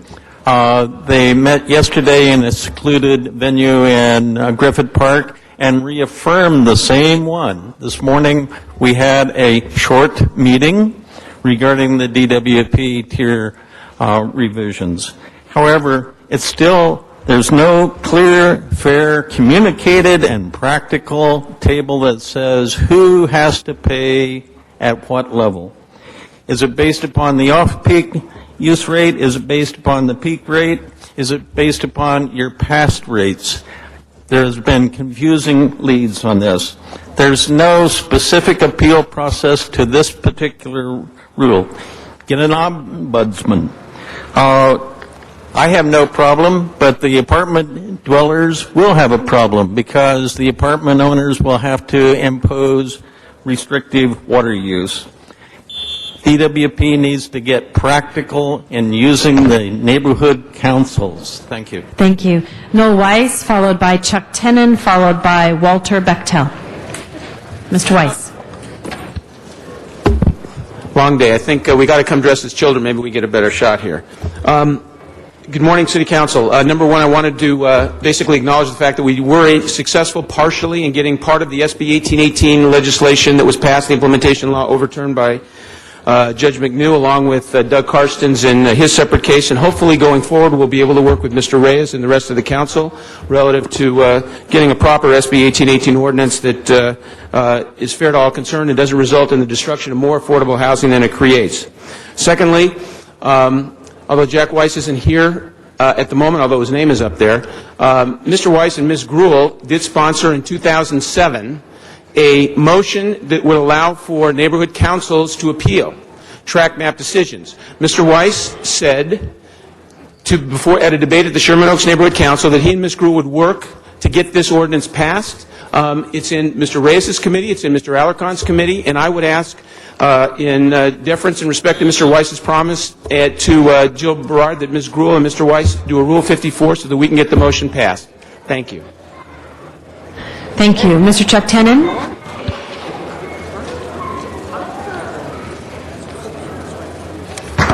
Council President Gruhl and council members, the mortgage modifications to lower your mortgage modification consultants popping up all over, praying and bleeding money out of the people into their greedy pockets, promises and scams. People, make sure you get educated before you give your hard-earned money away. Go to our city agencies. What the city must do is get good, qualified, educated mortgage consultants and educate the public before they do that. Remember what happened before. People lost their homes to foreclosures because of greedy lenders, agents, brokers not being on the same page. You'll have the same problem if you don't. So become educated, but the city agencies must have good, qualified, certified mortgage consultants to help people and not put the money in their pockets. Thank you. Thank you, Mr. Tenen. Walter Bechtel, followed by Karen Norden, followed by Nina Royale. Good morning, thank you. We only got a minute? Okay. Well, I guess I'm just going to talk about the 6th Street Bridge. There's a proposal to destroy the 6th Street Bridge. I would just like to say that's ill-advised. I don't think that people in the city do any historical research, but I know one bridge that was built in 1915 that still stands to this day over San Francisco Bay Bridge, San Francisco Bay. And not one person who built that bridge, from the most menial of labor to the top of the line, Warren Bechtel, had a resume. And it still stands to this day. The same quality of work was put into this 6th Street Bridge. There's nothing wrong with the span of it. The only thing that is cancerous is the cement. And I think it's ill-advised by whoever told you that they should replace that, and it's a big waste of money to do so. Karen Norden. Is Karen Norden still here? Okay, Nina Royale, followed by Soledad Garcia, followed by Candido Merez. Good morning. My name is Nina Royale. I'm Vice President of Outreach and Safety Chairman of the Sunland Tujunga Neighborhood Council. I want to say that I confirm everything that Soledad is going to say, but I'm here today to talk to you about preschools. Please, please get with the state of California and change laws regarding sex offenders. Sex offenders cannot be within a certain radius of schools covered from kindergarten up to 12. But there is nothing to protect the children 5 years old and under from these people. Right now we have a problem in Sunland Tujunga with a sex offender home that has 4 people in it across the street from a preschool. This is outrageous and this is wrong. So please, please support changing the state law. It's the state that did this. It needs to be changed. So please, I'm asking the city of Los Angeles to get behind the communities and get the state to change this law. It's outrageous. Thank you. Thank you. Soledad, followed by Candido, followed by Olga Hall. Thank you. The LA resident has a history of conservation. Those who have been conserving for years are going to be penalized with a 15% average tier increase assessment. This is not revenue neutral, or is it equitable? There will be a quadruple increase by the time July gets here. The only people who will afford to live in Los Angeles will be the rich and the subsidized. I would certainly indicate that the new tiering is not a sudden thing. It has been going on for a while, and there's no reason why we should be having it a rush job all of a sudden at this time of day. Thank you very much. Candido, followed by Olga Hall, followed by Matt Dowd. Thank you, Madam President, and thank you, Mr. Labange, for the opportunity to speak, giving us that 1 minute. I'm the president of the Citizen Unit for Participation, and I want to thank Hilltop and Playgroup and the rest of the coalition for making the city of Los Angeles the future brighter for them, because if you go and visit their programs, they are outstanding. We're going to do a bus tour this summer to visit those locations. But again, our future is bright because of their work, and I hope that we continue to fund their programming. Thank you. Thank you. Olga Hall, followed by Matt Dowd, followed by Phil Jennerjohn. Good morning, Mrs. President and council members. The time is short. I was prepared with something else, but most of the council members are gone.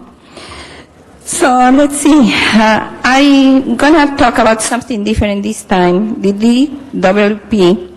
They need to put some form of measurement so we can look at it and know if we are going over the usage that we are permitted.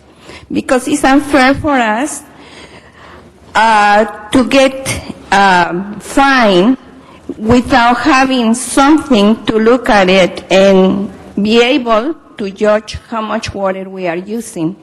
You need to come up with a better way to implement this water shortage.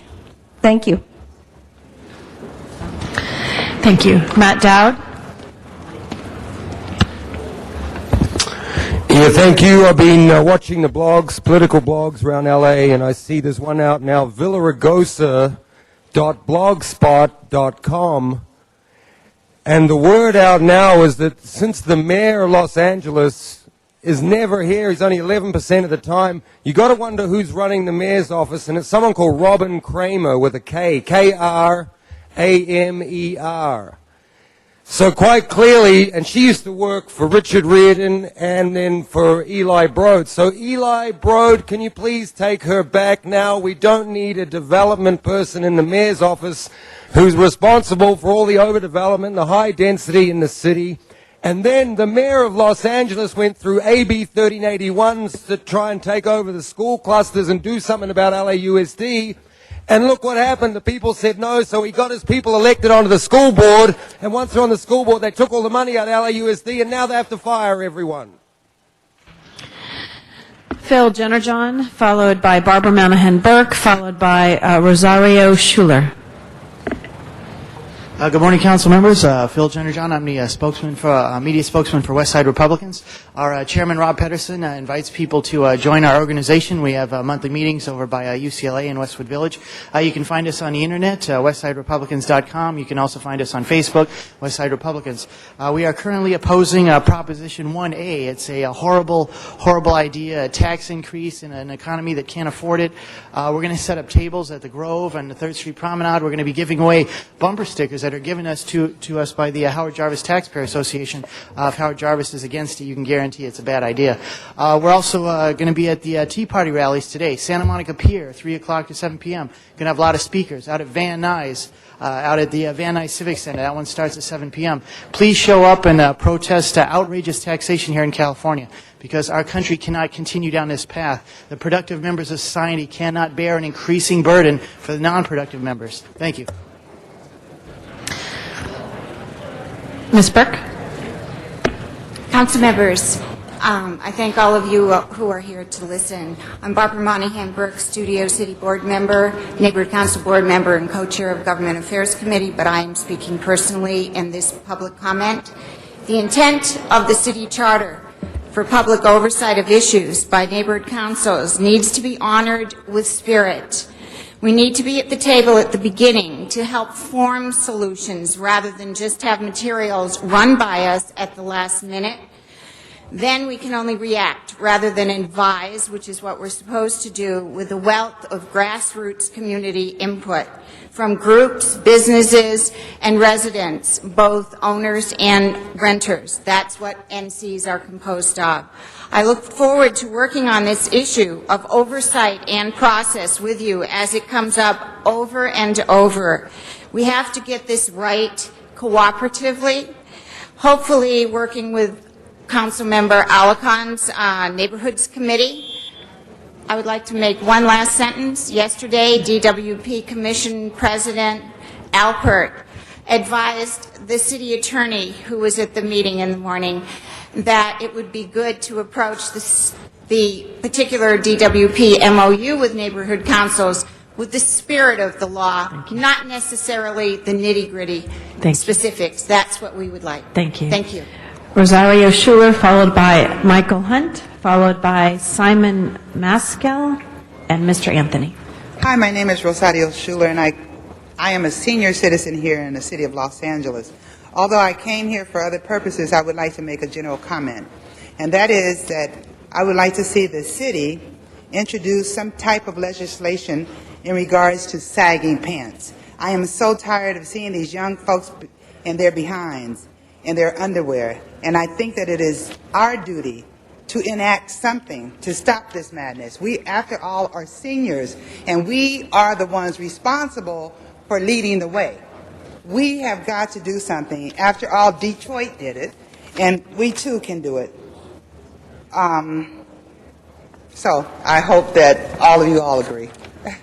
Thank you. Michael Hunt, followed by Simon Maskell. Good morning, City Council. Today I come down here to save, 6,850 jobs for the school district. I think I can trim the budget and put the teachers back to work. I think that's what we should be doing. I think that's what we ought to be doing. Teachers are more important than anything else in our society, so let's go and reframe how we do this and put the teachers back to work. And let's cut the city attorney's office, who's costing us a lot of money, and farm that job out to people that are responsible. And let's cut all this wasteful city attorneys' wastefulness and put our teachers back to work and work together as a neighborhood and a community. Let's farm out a lot of this stuff that can be done and save the city of Los Angeles a lot of money. Thank you, Michael Hunt. Yes, Mr. Smith.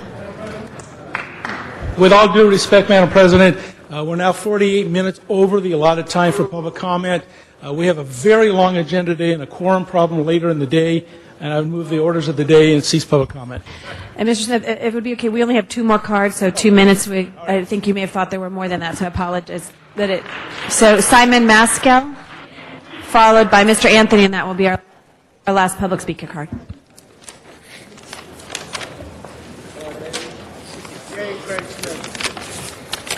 Morning, Council.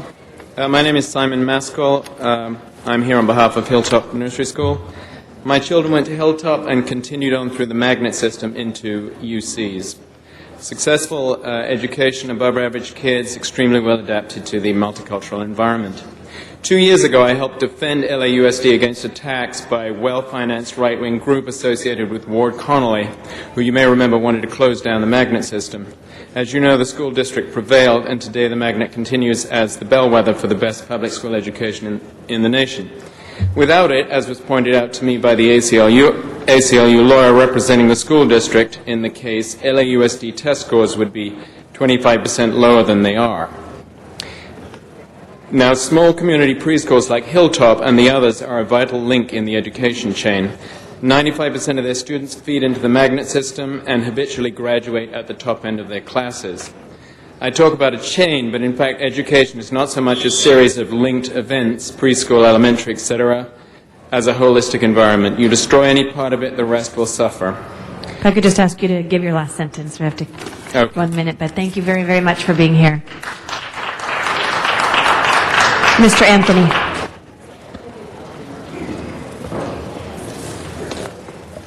Good morning, City Council. Last week, Wednesday, a constituent stood up here and asked that you all stop the high-density development.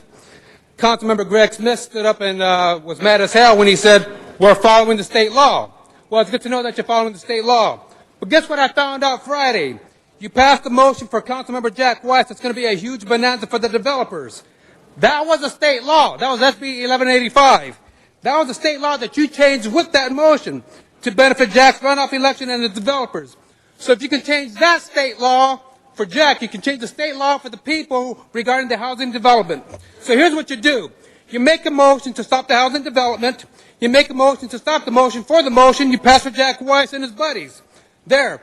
I just did in 1 minute what you haven't done in 4 years. I've also saved you from looking corrupt by helping you save millions for the taxpayers.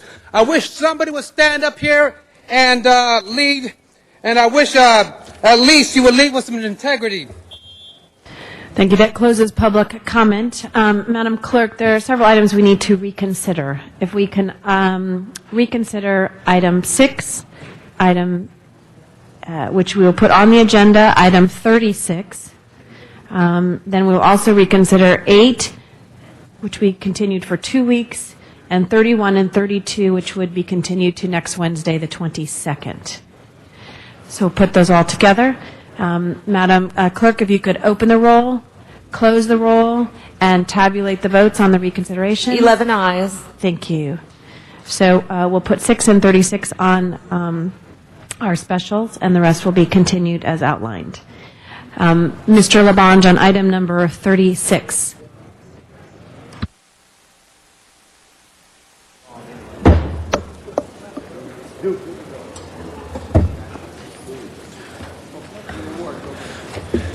Coach, you know, Ed Reyes, he's a graduate of UCLA. Hey, how do you do? Savage. Nice to meet you, baseball coach. How do you do? Buford, graduate of USC, but a great baseball man. Kathy, come on in here. Okay. Members, thank you very much. I'm joined here by Mr. Reyes, who does a great job in the 1st District, always making sure things are good in Elysian Park, including the Los Angeles Dodgers. And we're here today to celebrate what is the 62nd anniversary of Jackie Robinson breaking into baseball. I'm joined today here by Kathy Robinson Young, daughter of Mac Brown, and also her mother, Elena Robinson, Mac's beautiful widow. And also, we've got to talk about Mac before we talk about Jackie. Mac was an Olympian in the 36 games, which is so special. Let's hear it for the late, great Mac Robinson. I'm going to call on Ed to say a few words, and then we're going to say a few words, and we're going to all remember this day. Well, first, I want to thank you for your patience. It's been a long morning, but I just want to say it's important to remember the great symbols that reflect the heroic efforts of past generations. We continue to struggle. We've heard many of the struggles this morning, and those are the struggles that Jackie Robinson paid attention to. Despite all of his accomplishments, he never forgot where he came from and continued to work for our society, our communities. So it's very appropriate that we recognize Jackie Robinson. I want to thank Councilman Labange and Mr. Russell for continuously putting this in front and the broad daylight for everyone to enjoy and appreciate this great, great man. Congratulations. Thank you very much, Ed. Thank you. I also want to call on Jackie's very special niece, who is going to speak on here right now, Kathy Robinson Young. Good morning, council, members. In memory of my dad, Matthew Mac Robinson, I'm here to acknowledge the entire Robinson family. We're happy to be here this morning. I'm here with my daughters, Sachi and Brittany, and my mom, Mrs. Robinson, representing the family as well. It's very exciting to be here. It's a very joyous time for our family. My aunt is in New York, where they're celebrating with the New York Mets on today. I spoke with her a couple of times on last week, and she asked me to be here to accept this resolution. Mr. Duke Russell, thank you for continuing LA Day. Jackie Robinson here in the great city of Los Angeles. And council members, thank you for having the whole family here, the family representing here. Councilman Reyes and Labange, thank you again for having us here, and we appreciate everything. We will continue celebrations also in Pasadena going on in May. We're having groundbreaking ceremonies there. The Jackie Robinson Project is going forward with groundbreaking and on Fair Oaks. Thank you very much for having us. Kathy, thank you. What I love you said too, we are the city of Los Angeles, but Pasadena is a great city. And when Jackie came from Georgia, the family settled in Pasadena. And the great athlete at Murrah High School, and then to Pasadena City College, where UCLA opens its doors for Jackie, and he was the first four-sport letterman there. And basketball, track, baseball, and football. And representing UCLA is a great baseball coach. Please welcome John Savage. Sorry, Coach. Thank you. On behalf of UCLA, I'd just like to thank the City Council for proclaiming today Jackie Robinson Day in the city of Los Angeles. Jackie meant so much to UCLA in terms of the four sports, the first athlete in school history to letter in the four sports, baseball, basketball, football, and track. Our baseball stadium is named after Jackie, Jackie Robinson Stadium. Our players are very honored and privileged and proud of the statue and be able to play in Jackie's ballpark every single day. I'd like also to thank the Robinson family for their continued support, and the Bruins are behind them. Thank you. Coach, thank you very much. And- Representing Major League Baseball, but also an SC guy, so I know it's a little tough. Please welcome Don Buford. Thank you very much, City Council and Duke, for inviting me to say a few words. I think I want to say a couple of things that I can relate to Jackie Robinson and the things that he went through. I was the first black baseball player at USC, and I coached there as well, I think being the first black there, under Coach Rod Dato. But I went on to go to minor league baseball, and I know the trials and tribulations he had to go through because I stayed at a family's home when we go on bus trips. We couldn't eat at restaurants and those kind of things. And it was very difficult. So I know how Jackie took it. He took the negative and made it a positive and played his heart out on the baseball field. And what he did turned things around for so many minorities, such as myself, to go on and be successful in baseball. And Frank Robinson, these are great names, double Hall of Famer, National and American League batting champion and MVP. And these are the kind of things that Jackie made possible in his career and what he did. So I can only say that I'm a living legend and appreciate what he did and tried to carry it on, and appreciate the family being here and what they've contributed and still contributing to make life better for other individuals. Thank you. Don, thank you very much. I want to call on Delano Robinson, Jackie's sister-in-law, Mac's late wife. Yesterday, I just want to let you know, yesterday I was hugging a guy like this. Oh, my. Named Paul McCartney. Okay, up in Hollywood. But I like hugging you better. Oh, well, okay. good. God bless you. Better. Okay.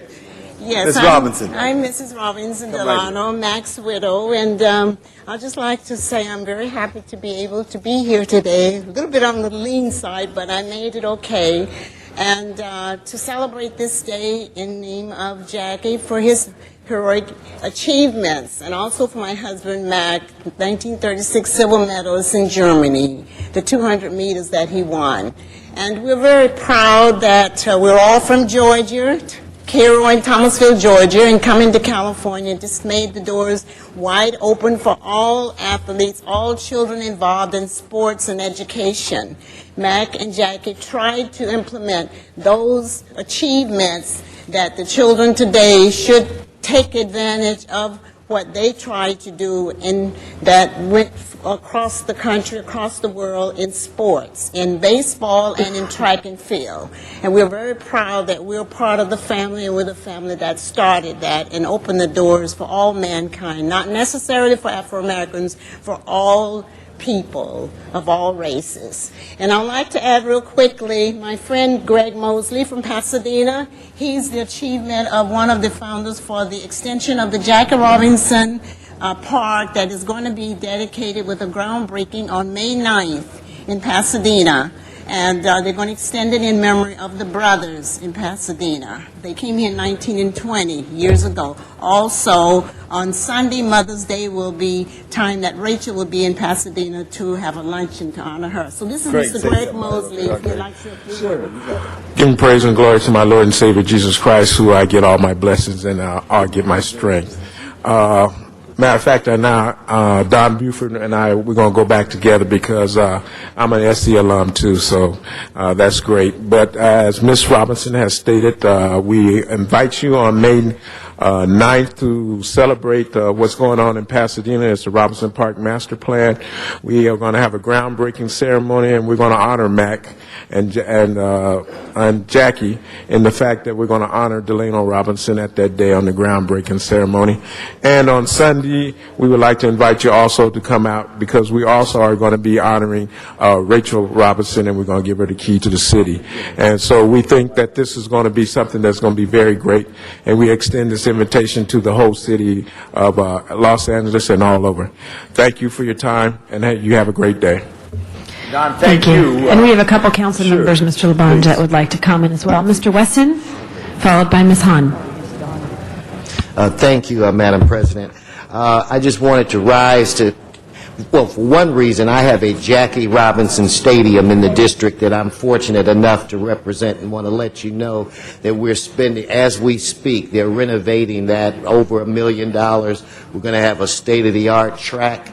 We're going to have a football field with the 25, 30-year turf, so it's going to really be lovely, and maybe if you're back when we have a ceremony, one of the family could participate in that.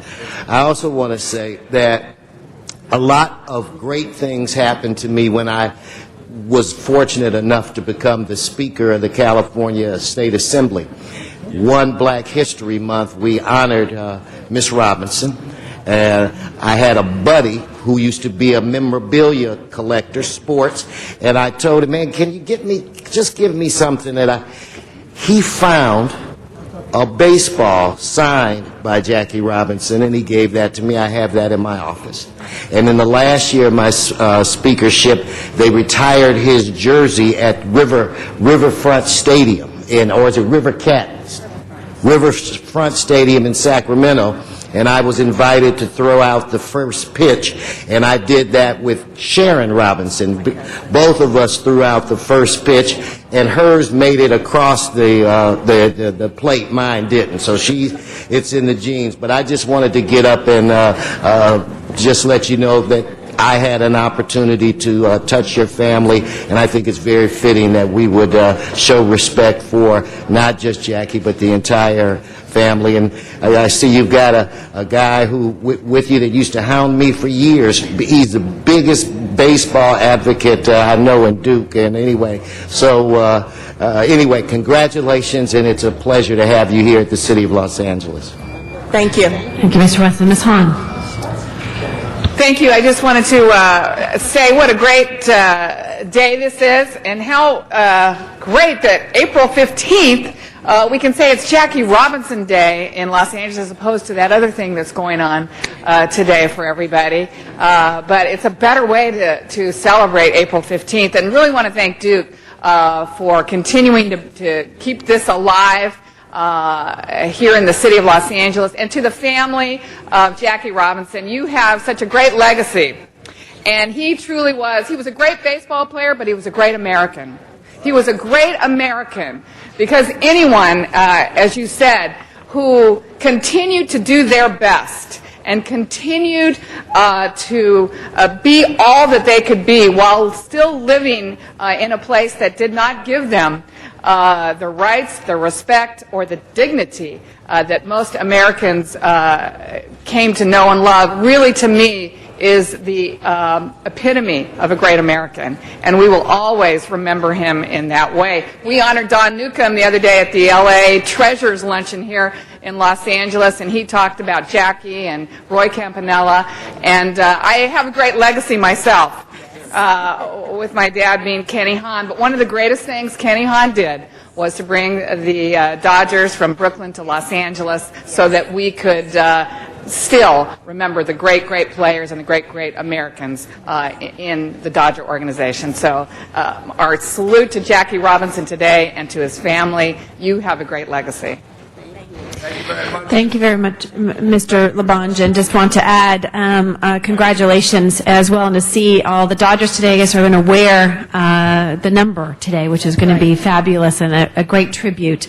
And as a Bruin, sorry to the USC, but the UCLA, I went to many occasions at, as Ed is as well, a Bruin, to Jackie Robinson Stadium and watched a lot of baseball there to celebrate what he's done. So, Mr. Labange. And the story of Jackie Robinson will live on forever as long as we remember this day. Now, therefore, be it resolved by adoption of this resolution, the mayor of the city of Los Angeles, the city attorney, the city controller, and all the members of the city council hereby salute the day in memory of Jackie Robinson, April 15, 2009. Here, here. Good job. Okay. Here we go, right here. This one. Can you get all your girls? Got everybody? Jan, you want to join us? Come on, Miss Carey. Okay, good. Come on with the girls. Come on, Marcus in front. Girls room. Let's look right over here. Right here first. Right here.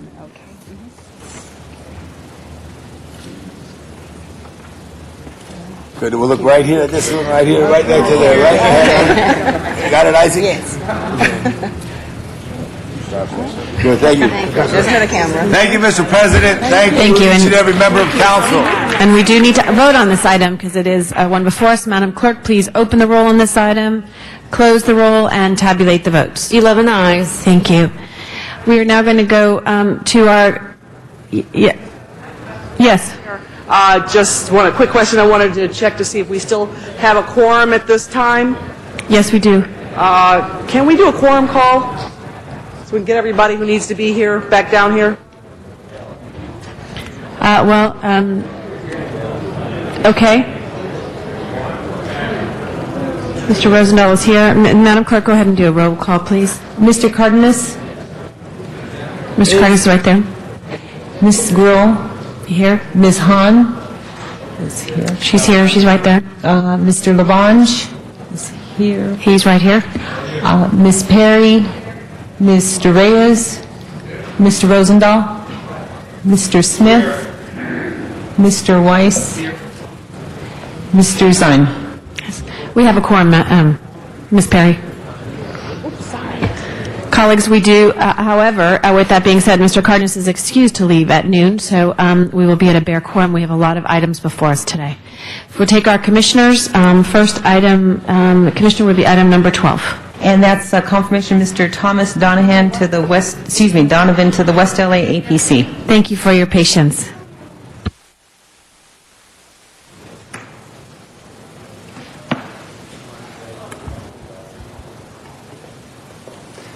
To acknowledge Mr. Reyes first. Excuse me, sorry. Thank you, Madam President. I had the pleasure of meeting Mr. Donovan. He came before the Plum Committee. And colleagues, it's rare we have an individual with such experience, not only in the legal field and working with land use issues, but as an advocate. In his resume, it's well documented that he's worked in the West Los Angeles area as a member of the Neighborhood Council and has actually functioned as the Plum chair of the Neighborhood Council. So he's well versed in the legal, in the neighborhood, in the regional issues, and to have him as a candidate for this commission is a rarity. So I want to thank you for all your patience, because I know it's been a long morning. We can imagine all the long meetings you've already had in the Neighborhood Council. But look forward to more meetings like this as a commissioner. And I just want to ask one question, is when you walk away from this experience, what would you like to see as you walk away from, as being commissioner? What land use priorities would you want to address? Well, I'm very passionate about communities, and working on the Neighborhood Council and working on the West Side Residents Association for over 25 years, neighborhood characters are very important to me, and I think that this is a city that's always changing. It will continue to change, and I'd like to be part of helping the city change in a smart way, and in a considerate way, and a positive way for the neighborhoods, at least on the West Side, where I'd be representing.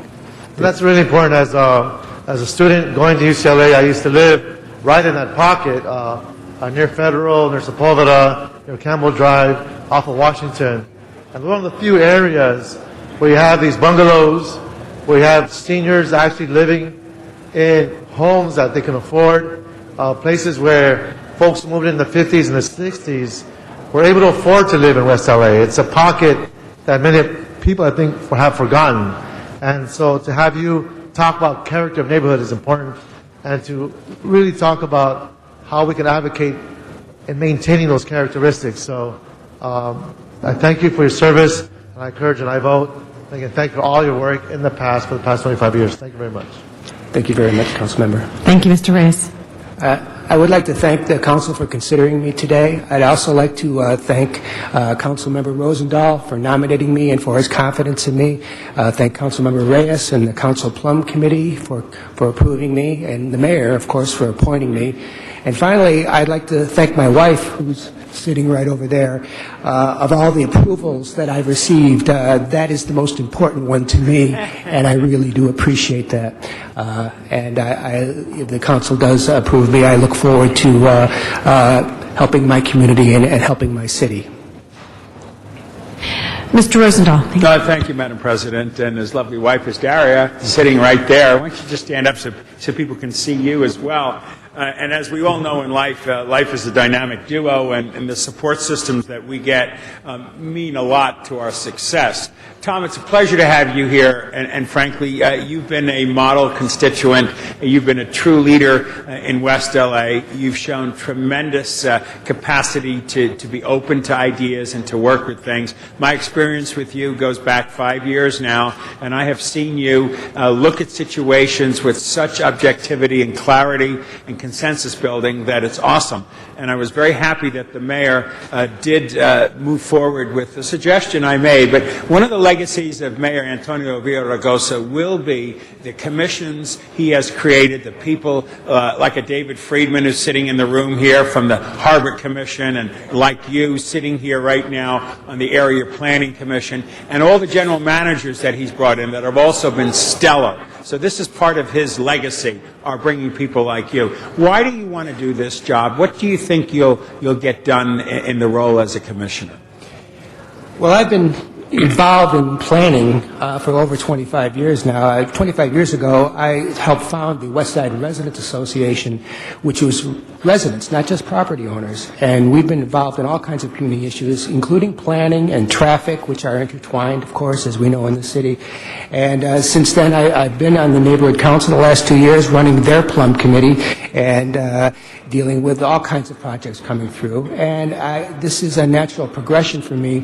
I'm not sure, but I believe I'm the only person from the Sawtell District that's ever served on the Planning Commission, and I'm honored to represent that area and West LA in general. And I really want to see more adherence. If one thing I'd like to see is we spend a lot of money on our community plans. I'd like to see, after we get them done, that we look at them, that we follow them, and that we're going to have some changes in West LA, and I want them to be positive, and I want to participate in helping them occur. And I think it's just great because West LA is going through their community plan right now. It's one of those beautiful spots of my district that doesn't get the kind of attention historically as other parts have. And I think with your leadership on the commission, they're finally arriving as a first-class part of the 11th district. And I'm most grateful that you have accepted to come forward and be a commissioner. And colleagues, I ask for a unanimous vote. Thank you, Madam President.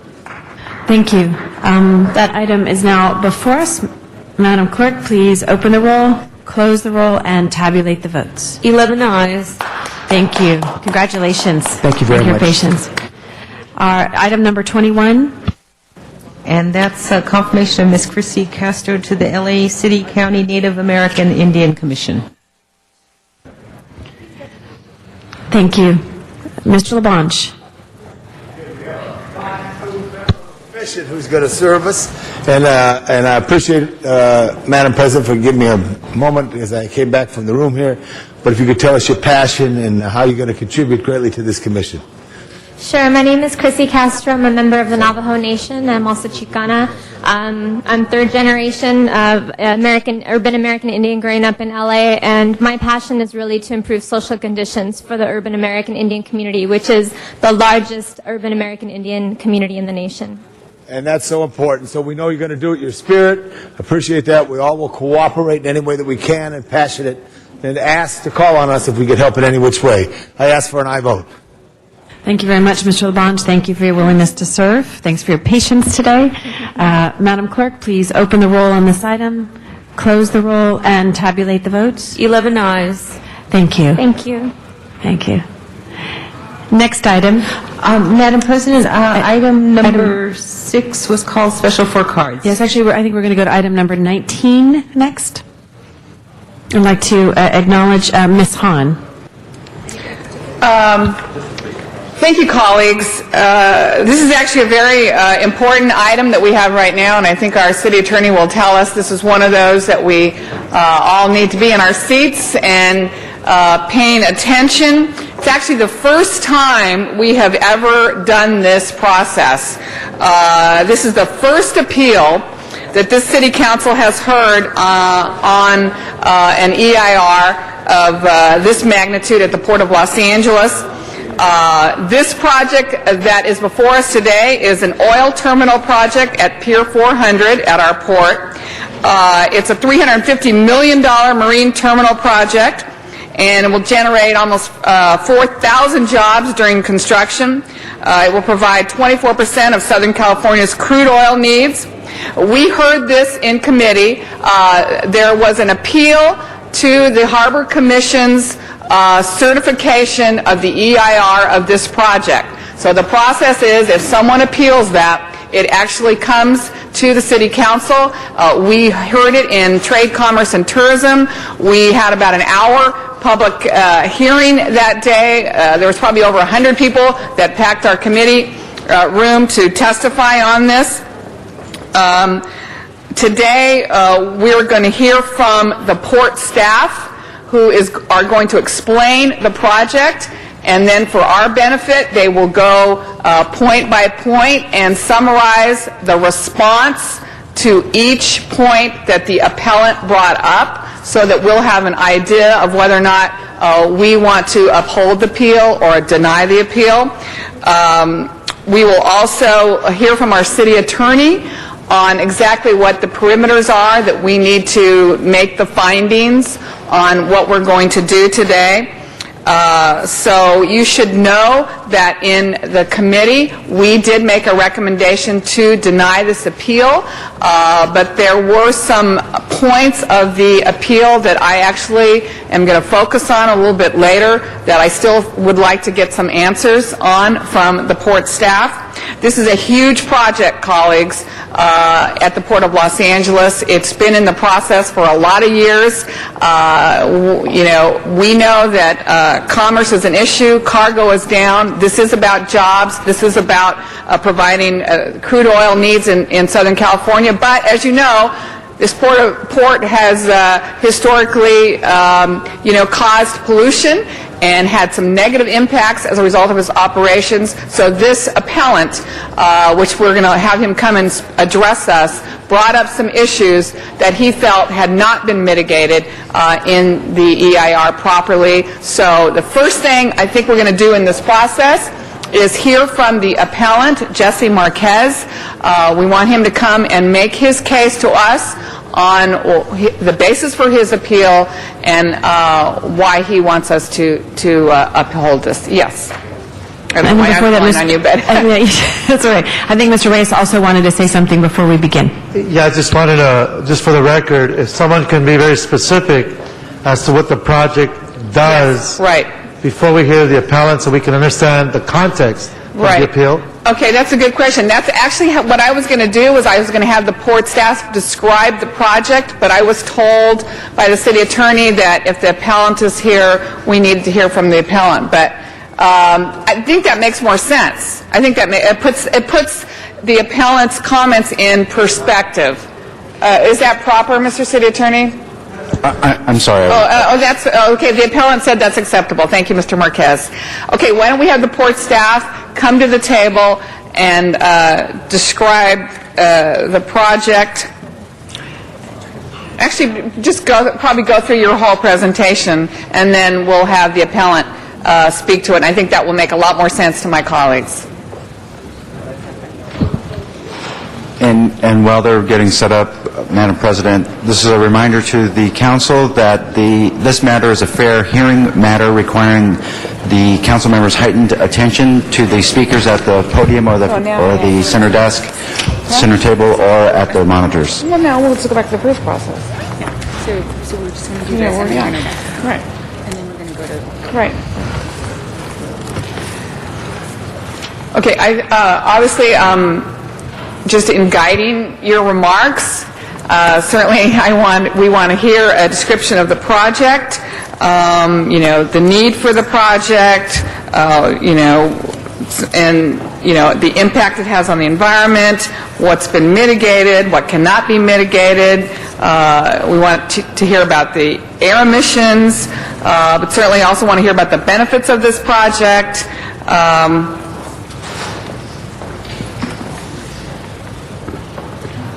And obviously a response to the appeal. Thank you, Councilwoman.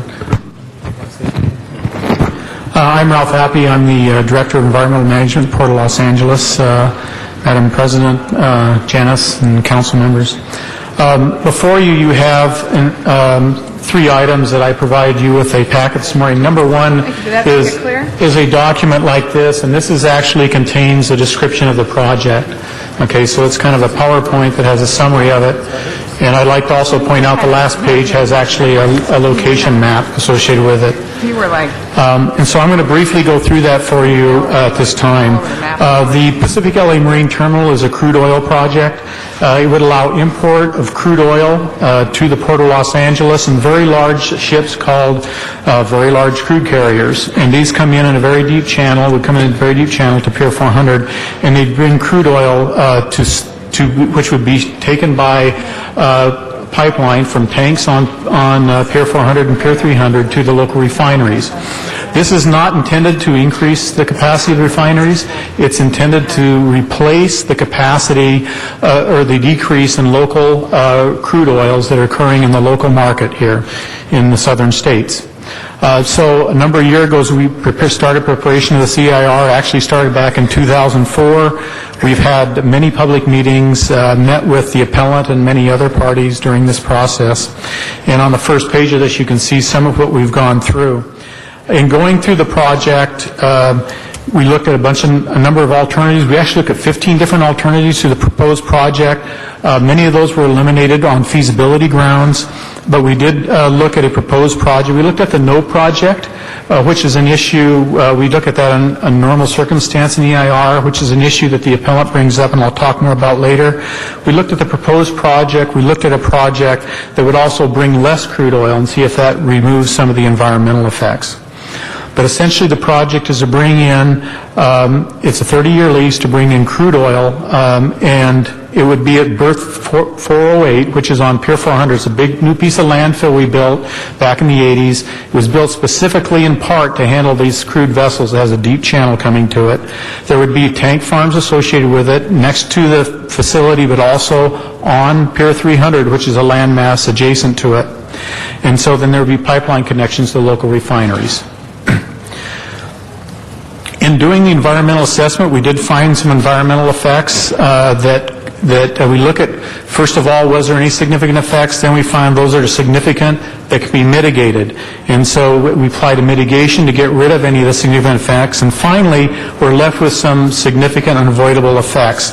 And those deal with air quality. In particular, cumulative air quality effects were identified as significant. Some biological effects because the site is next to a least-term nesting site. We've met with Fish and Wildlife Service and done a whole series of mitigation measures associated with that. And so we identified significant environmental effects of the project. The board was really well aware of those in determining the need for the project. Actually, in doing that, we identified 74 construction and operation measures. In fact, this is probably the most mitigated marine terminal in the world, including major significant efforts to reduce air emissions. We applied new construction emission guidelines to the types of equipment they're using to build the facility. We're requiring all the ships to use clean fuels when they're coming to the facility. We're requiring to have the ships plug in to shoreside power on a kind of progressive way to reach 80% of the ships. And then in addition, we're asking them over the period of the years as new technology becomes available for them to come back, and we would meet and then try to implement new technologies as well that could be applied to this terminal in the future. We assess greenhouse gases. In fact, we are the first lead agency in the state, as far as I know, to identify zero as a threshold for greenhouse gases. And we're the first ones to really, I think, do a really detailed assessment of greenhouse gases in our project. One thing I want to point out on about the fourth page of your document is a couple bar graphs. And I want to point those out because it gives you an idea. When we look at a project, we compare it with other alternatives. And so for air emissions, for example, if you look at the top, you will see that let's take an example of the PM 2.5 emissions, which are very important for health concerns. The proposed project had the lowest emissions of all of the different alternatives we looked at. And more significantly, in the bottom one, if we looked at health risk, and by the way, we do very detailed health risk assessments that are reviewed by state and ARB with the state and AQMD, we use their protocols. And as you can see here that we're far below the standard, a significant standard for a health risk. And this is a lifetime health risk for residents in the area. As you can see, it's much lower than either the no project, i.e. what you would do if nothing happened, and the reduced project alternative. The no project alternative is interesting because it looks as what would happen if we didn't do anything. What would happen would be that the existing small terminals are located closer to the communities in Port of LA and Long Beach would have to handle more crude. They could not completely handle all of it, but would require smaller ships to go up to the channels, and there would be more emissions associated with that. In addition, a very significant finding of our board was that these smaller ships are actually offloading at sea. The large ships come and they unload to the smaller ships because there's no channels that accept those ships. And so, in fact, then you have increased air emissions from those ships, plus the increased risk of spills associated with the additional ships and those, what we call, it's called lightering, where they unload these big vessels far out at sea. Finally, if you turn to the next page, the board considered all the environmental effects, the mitigation measures in making their determination. And when they do that, they have to have some reason for making those determinations. And so if you look at that, there's a whole list of them. They're called overriding considerations. And so the board actually found that this project would reduce criteria pollutants relative to the other alternatives and the no project. It reduced health risk. It reduces the unloading of large crude ships at sea and associated risk and air emissions associated with that. It provides a portion of the region's energy refining needs. And significantly, it provides a second deep protected berth in the region. There's 2 berths now that can handle these large ships, one in Long Beach and one in LA. A while back, the Port of Long Beach actually had a small aircraft that went down in the channel and actually blocked off the ability of crude carriers to get to that terminal, and they were about 10 hours short of shutting down the refineries in the region because of that. So we now have would have a redundant facility as well. As Councilwoman Hahn points out, this job creates construction jobs and creates indirect operational jobs and also all the tax revenues associated with that. We did receive an appeal from Mr. Marquez. Okay. Pardon? At which time, maybe it's appropriate time now for him to address it. That's a good description of the project. I think we might have some other questions. I know I do, and maybe Commissioner Freeman would like to say something too. But then after we hear from the appellant, we'll come back and drill down a little bit more on some of these issues. But Commissioner Freeman? Yes, I'd like to say this to the council.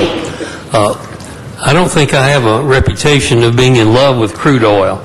And the idea of a big project that's going to bring a lot more crude oil imported in this country, we didn't, commissioners and I didn't look at this with the idea of we're going to be oil company boosters. We had a very skeptical view of this project, but as we studied it from an environmental point of view, it's a winner because right now the smaller ships are unloading out at sea, spilling oil into the water and emitting all sorts of emissions that are going to be reduced.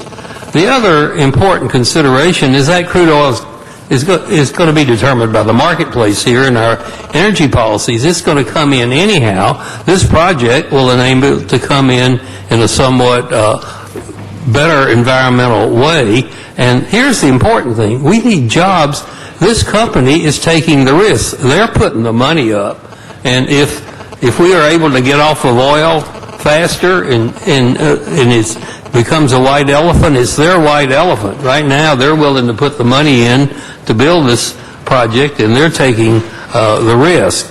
Now, the other thing that I know that Councilwoman Hahn and Commissioner are very, very concerned about is to be sure that when these tankers are at berth, that they will run on, hopefully, solar or renewable electricity coming from the DWP in the future, and not on fossil fuels. So when we get to the lease, I want to assure Ms. Hahn and the Commission that you will review the lease, so I don't need to I'm protecting myself, but I want you to know that we're going to be negotiating a lease with these people that will guarantee that we will either amp these ships, or we have some new technology called the bonnet that does it in a more cost-effective way. One way or the other, the lease is going to put requirements on these folks to come clean with the port. The last thing I want to mention, and maybe it's a little unfair, but all the people that are not present here, ordinarily, we have a project, and we have the NRDC opposing it. We have the Clean Air Coalition. We have the asthma people and the Lung Association. None of the crowd of folks that scrutinize these projects from an environmental point of view have appealed. There's one simple appeal from one well-meaning person, but I think the council should recognize those that are not here as well as those that are here. Thank you. Do you think it's appropriate at this time to have the well-meaning person, Mr. Jesse Marquez, come up and this is your day to address the City Council and make your case on your appeal? My name is Jesse Marquez. I live at 613 North Gulf Avenue in Wilmington, so I am a Los Angeles resident. I'm also the executive director of the Coalition for a Safe Environment, which is an environmental justice organization headquartered here in Wilmington in the Los Angeles area. We are also one of the leading environmental justice organizations in ports and goods movements in their business operations and technologies. I would like to first thank every one of you and the City Council for this opportunity where democracy is able to be displayed. And it's a great feeling because what I'm doing today and the work that I've done regarding port issues, I would be dead in another third world country for this democracy thing that I'm taking very seriously. I also want to point out that I would not be here right now before you. The Trade, Commerce, and Tourism Committee and the City Council did not provide me legal notification of this meeting. The way I found out is I was at the Port of LA yesterday for a trade pack container terminal appellate meeting where it was casually mentioned to me walking out the door at the end of the meeting. In terms of the other trade committee that was held a few weeks ago, I did not receive any legal notification of that meeting. When an individual organization appeals to the City Council, it is the City Council's responsibility or the committee designated by City Council to notify the appellant. I was not notified, and neither was my organization.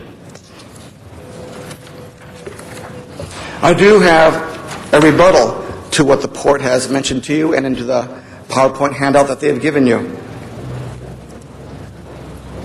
They give the impression that there has to be this oil terminal. Well, that's not true. There are several other oil terminals at the Port of Los Angeles.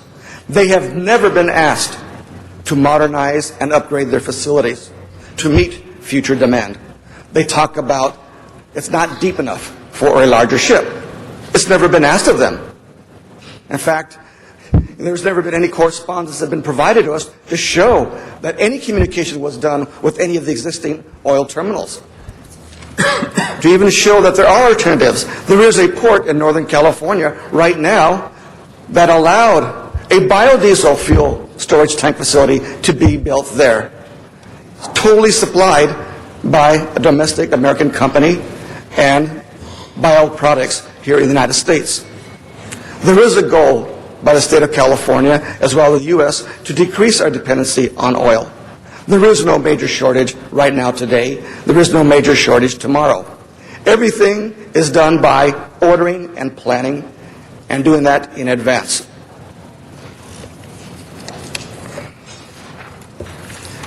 What they also did not mention that it wasn't just my organization alone that opposed the project. There was many as 50 to 100 people who spoke against it during all the public processes that occurred. They're not here today, just like they weren't at the other tourism committee meeting, because we were not notified of that meeting. And it was the city's council responsibility to do that. After yesterday's meeting that ended at 5:10, I went to two other Wilmington port-related committee meetings, so it was impossible for me to get people at the last minute. Had I had that opportunity, we would have other speakers here.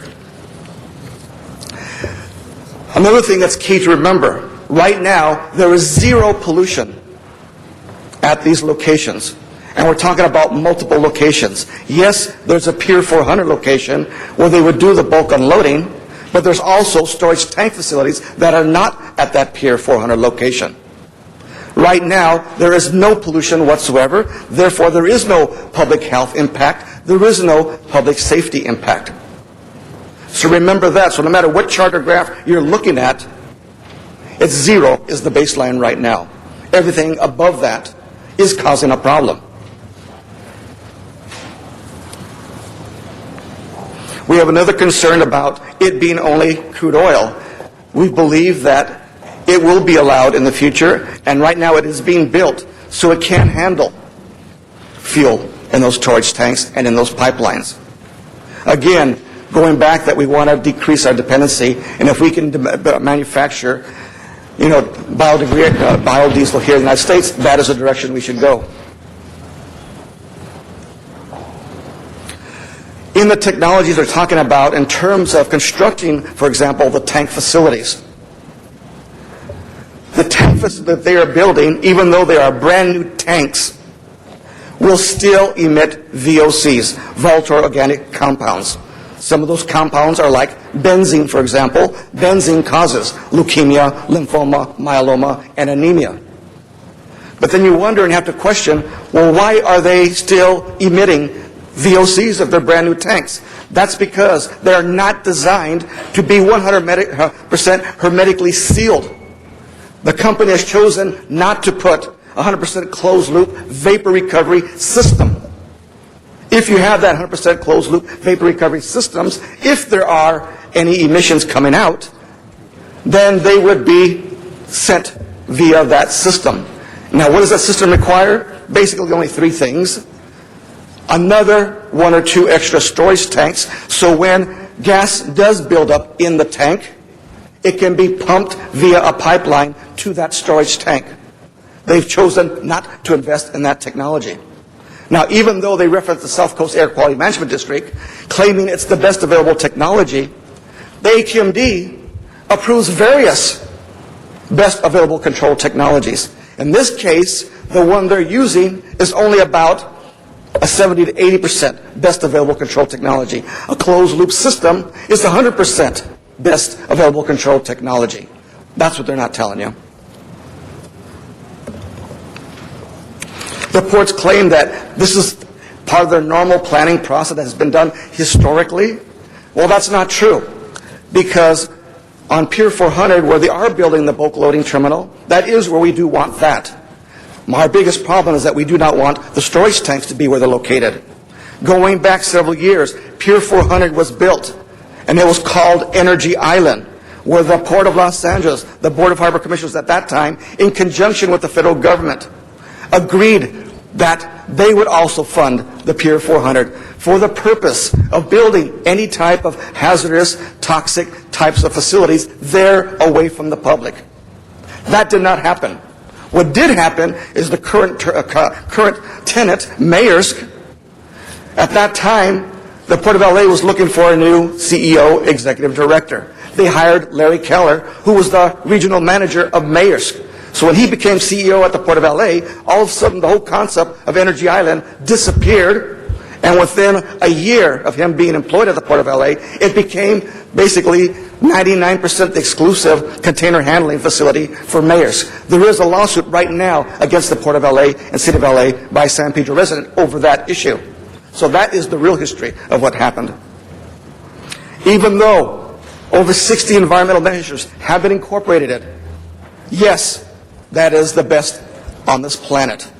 But you have to realize 99% of all the ones on this planet have not been designed to be the best environmentally and the best in terms of not causing a public health problem or the best for public safety. Those things are only occurring because we, the public, and our organizations and our network organizations have asked that that happen. Creating jobs. I am not creating jobs. I mean, I'm not against creating jobs. I'm not against union jobs. Prior to me being the executive director of the coalition, I was a member of the IBEW Local 11 who are present here. And there were times I had to make a conscientious decision. Should I support a new project that could have a serious environmental impact? Could it have a potential public health impact? Could it have a public safety impact? And I had to weigh that. And there were numerous times I decided I could not do that. So there were times I did speak before other agencies, including the ports, when my union members and brothers and sisters were there to support it. But to make up for that, I recognized I had another responsibility: find alternatives. So our organization has been one of the leading organizations in finding alternatives. And a good example of that is a little over a year ago, the Board of LA decided to approve going forward in incorporating 10 megawatts of solar energy. That never would have happened without our advocacy. April 2nd, we just passed, the board just approved going forward on the first megawatt of solar energy. So we are also creating jobs, but we're creating green jobs, safe jobs for our children's future. So it's not just a one-sided thing. Even the Advanced Maritime Emissions Control, it is mentioned in the EIR. But that company has not received any letter of intent from either the port or Pacific Alley Marine Terminal of their willingness to go ahead and purchase it. It's being mentioned and referenced. No commitment, no purchase order. So I do ask you to take a look at this. And even if you can't make a decision today, now, at least postpone it and then take another look at what we've had to say. And I thank you for this opportunity. Thank you very much. Ms. Hahn? Thank you. Did you want to respond to a couple things, Mr. City Attorney? Chris Bovo, Assistant City Attorney. I would like to address one issue that Mr. Marquez raised concerning notice for this hearing. First, you should understand that under the California Environmental Quality Act, under which this appeal is proceeding, there is no specific notice requirement. Generally, for CEQA matters, the Brown Act notice requirements are in effect. In this case, both the Trade, Commerce, and Tourism Committee meeting and the City Council meeting were properly noticed under the Brown Act. Secondly, in consultation with Council District 15, I learned that they attempted to give Mr. Marquez notice of the April 1st TCT committee meeting approximately a week in advance. However, he did not respond. I personally sent Mr. Marquez an email the day before the Trade, Commerce, and Tourism Committee meeting, advising him of the meeting and attaching the agenda, which I have and will provide to the clerk for the record. In addition to that, on April 8th, the Port of Los Angeles did give Mr. Marquez by mail personal notice of this hearing meeting today with the correct date, time, and address.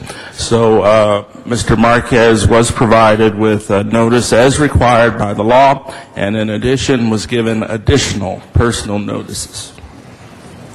Thank you. I'm glad you clarified that, because certainly that goes to the heart of everything I believe in too, is making sure that proper notice is given. And certainly Mr. Marquez and I have worked together diligently on a number of issues in relationship to the environmental impacts that come from the Port of Los Angeles. So it was, always my intention that he be given due respect and do his sort of day in court to present his appeal, which I'm very happy that he was able to do that today. Let me just ask, and then maybe my colleagues have some questions as well. A couple of issues that he brought up that I certainly think, and by the way, my staff also met with Mr. Marquez for over an hour before our committee meeting to make sure that we understood the appeal and we understood where he was coming from. A couple of issues that really rang true for me. One was this idea of the vapor recovery system. And if one of you can comment on that and why this company chose not to use that technology. And the other thing, Commissioner Freeman mentioned, and I know Ralph Appy touched on, it's very important to me about the emissions that come from these ships. We have a policy, an initiative at the port, the Clean Air Action Plan, where it is our goal to, have the majority of ships that come into dock use the alternative maritime power, cold ironing, plug in to the DWP electricity grid. Because, colleagues, every ship that is in dock burns about 7 tons of this bunker fuel just while they're in berth, because they have a crew on board and they have to keep the lights on and the energy going. And some of these ships, the larger ones, sometimes are there 3 or 4 days unloading and being reloaded. So, it's important that the emissions, by the way, 20% of all of our air pollution in Los Angeles comes from ships. So it is a very serious problem. The low sulfur fuel is going to make a big difference in those emissions. But I'm concerned about the ships that plug in. And Mr. Marquez, brought that up because a lot of these crude oil ships are not going to be retrofitted to use this electricity. Some of them only apparently call in Los Angeles, I don't know, once a year or something. So it wasn't financially feasible for them to retrofit to plug in. But I want to know, there is other technology available to trap the emissions when they're in berth. So I want to know, what is the plan to take care of the emissions of the ships who are never going to amp at our port? That's important to me, that's important to my constituents, and that was a part of the appeal that I would like to have answered again, loud and clear.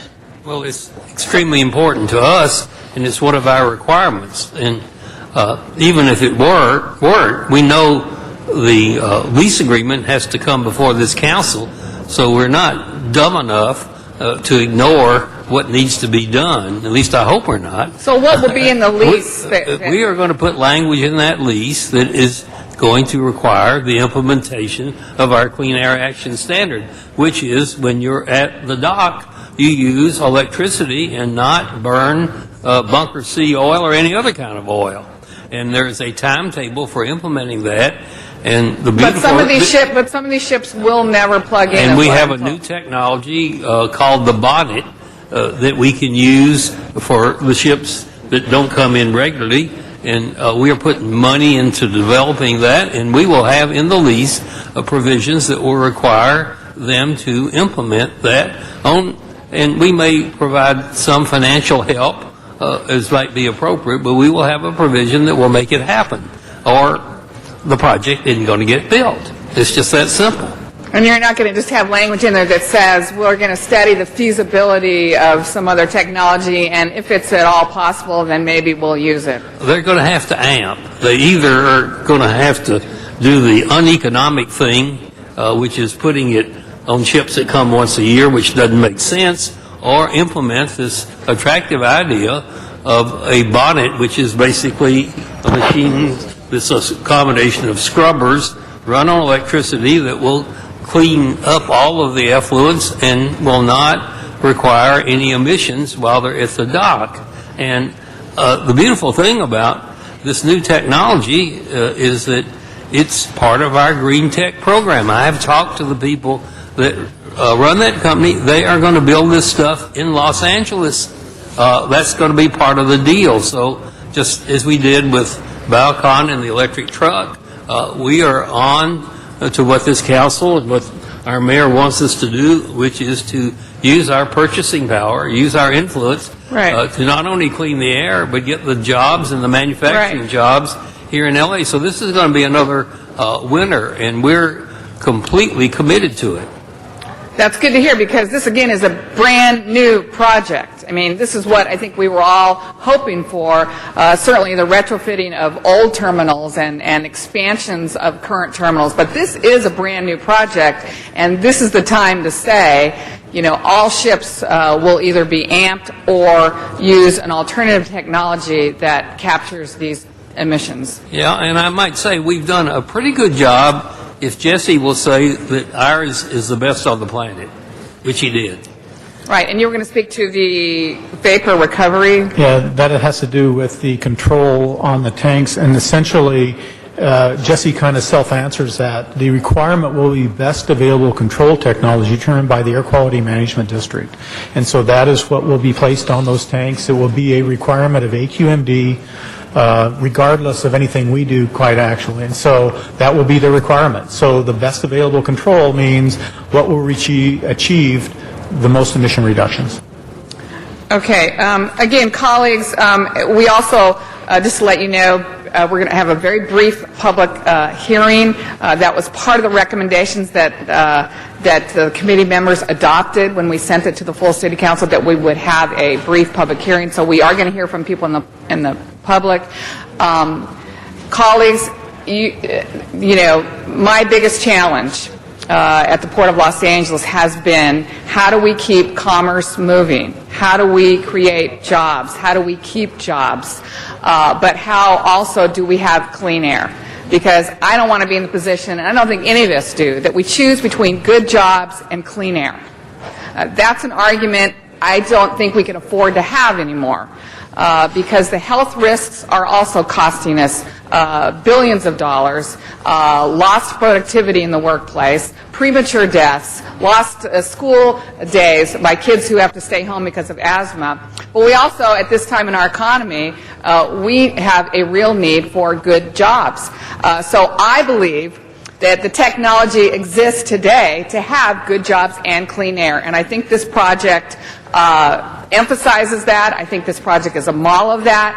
I do, though, want to say that I recommended that we deny this appeal because I felt like the Board of Harbor Commissioners took everything into consideration when they certified the EIR. But I will tell you, when this lease comes back to me, if I don't see in it real serious language about these ships that cannot plug in and the enforcement of an alternative technology to capture the emissions, then I'm not going to approve it. And I hope you will stand with me on that, because they can do it. The two parties can work that out, and I want to make sure they do that before it comes back to us. So if you guys, I don't know if anybody's on the queue, okay, then maybe at this point it would be appropriate to open the public comment. And I think you requested a 10-minute public comment with 1 minute each? Yes. And then those that are not in that 10 minutes, we will read their... I'm sorry, Mr. Yes. One point of clarification. I believe Dr. Appy had one additional point to make before the public comment. I just want to understand that, in fact, the appeal that was filed by Jesse, there is extensive responses in your packet by them, and also there's an executive summary, and we have looked at a letter he posted today, which he spoke to as well. It was posted, and we've gone through that and believe that those issues are the same and that we have addressed them adequately in that. Also, since this is a new process before you, we want to make sure there's an understanding of the materials available and what your findings are actually going to do. And so before you there is also a document entitled Findings, and it looks like this. And that is actually the findings that came out of the Board of Harbor Commissioners Resolution number 08-6658. And specifically, we met on this same issue with the TCT committee with a recommendation of denial. And so what you have to do today is make an independent judgment and consideration of all these items, which include all the information received at the hearing today, the letter of appeals from Jesse, his original one and the one received today, our staff report and responses, a report to Councilwoman Hahn's TCT committee, the whole volumes of the EIR, and by the way, there's 2 of the volumes of the 5 or 6 volumes of the total document are back there on that chair.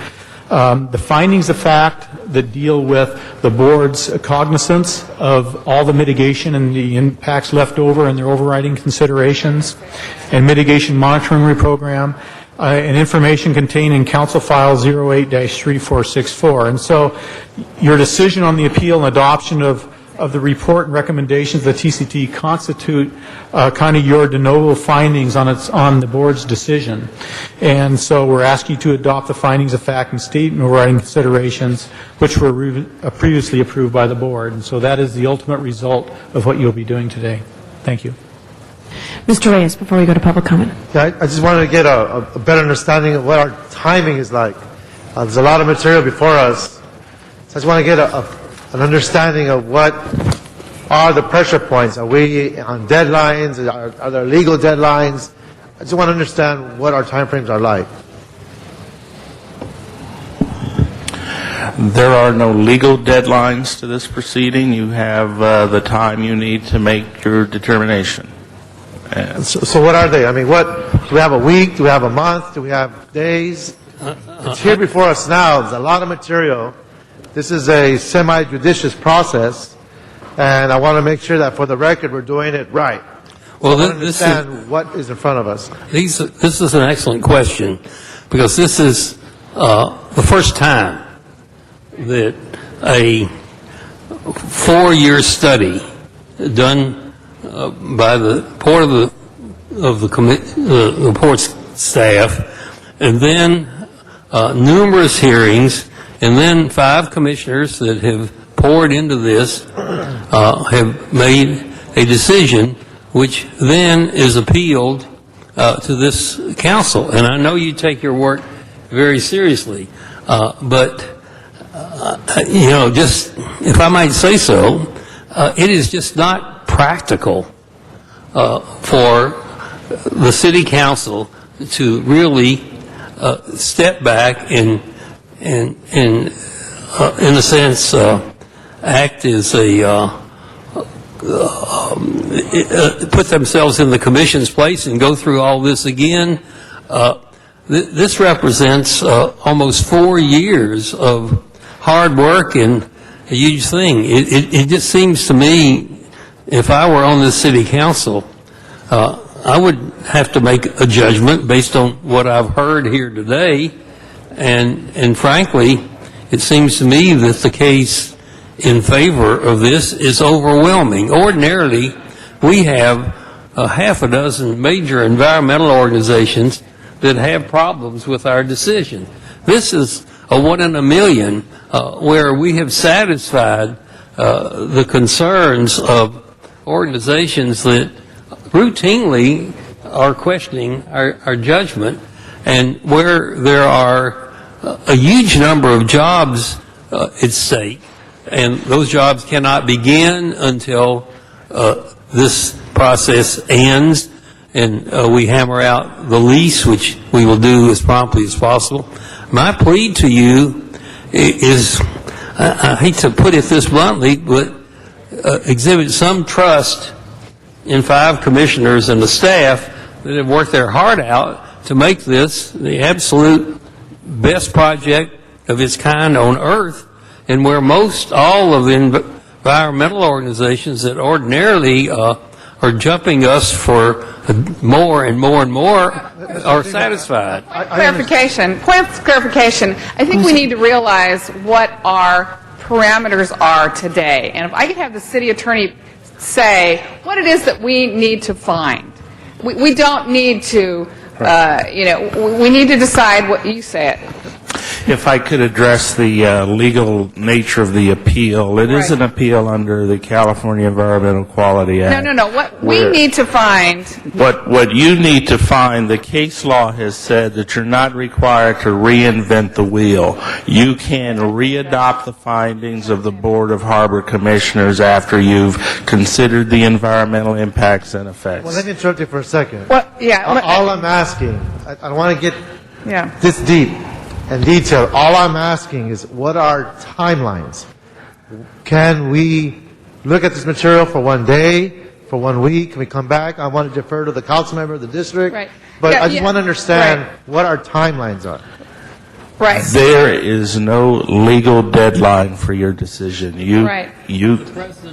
But let me just say this. Okay, are you finished, Mr. Reyes, before we go back to the clarification. Evidently, we have some flexibility.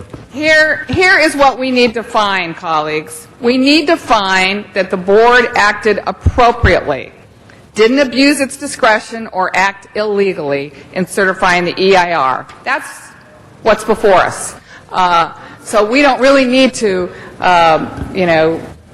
go through drill down. That's what we need to decide here today. Did they act appropriately? Did they, not abuse their power or act illegally in hearing the evidence and certifying the EIR? And do know that we've had many public hearings in the harbor area. We vetted it for over an hour in Commerce Committee. So it's pretty basic on what we need to decide here today.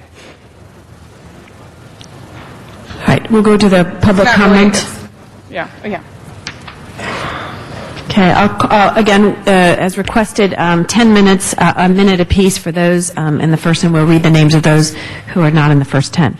David Wright, followed by Richard Slauson, followed by Veronica Perez-Becker.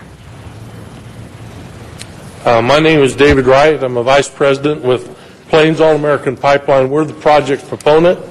We have a large number of people here that are hoping to speak and be represented today that have waited a long time. I'm going to limit my comments to a very, very short period here. I'll be happy to answer any questions. I believe everything that needs to be said about this project has been said, and there's another 10,000 pages in the EIR that's related to it. So if you have questions for me, I'd be happy to answer them.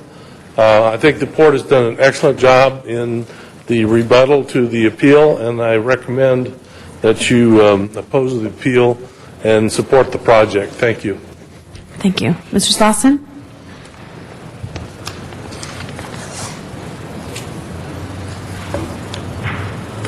Good afternoon. My name is Richard Slauson. I'm the Executive Secretary of the Los Angeles and Orange Counties Building and Construction Trades Council, and we are here today to support this project.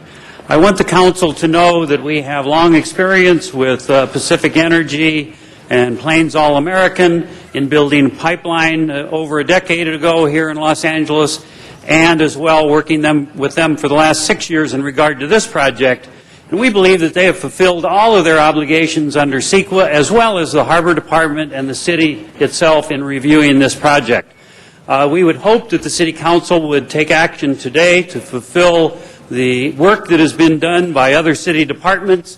It will create jobs. This influx of oil through the port into Los Angeles supports the economy in all of the businesses that need petroleum products to continue to operate, which means a broader range of jobs rather than just the 6,000 that would be involved in the construction. So we are here to support this project, and thank you very much for your consideration, and hope you will adopt the staff's recommendation. Thank you. Thank you, Mr. Slauson. Veronica? Good afternoon, council members. Veronica Perez-Becker with the Central City Association. Our members employ over 350,000 people in the Southern California region, and we are proud to be here today to support this project. It is not only environmentally responsible, but it will be a great source of economic stimulus for us in these very troubled economic times, creating 6,300 full-time jobs and providing over $575 million to the local economy. Please support this today. Thank you. Thank you. John Schaefer?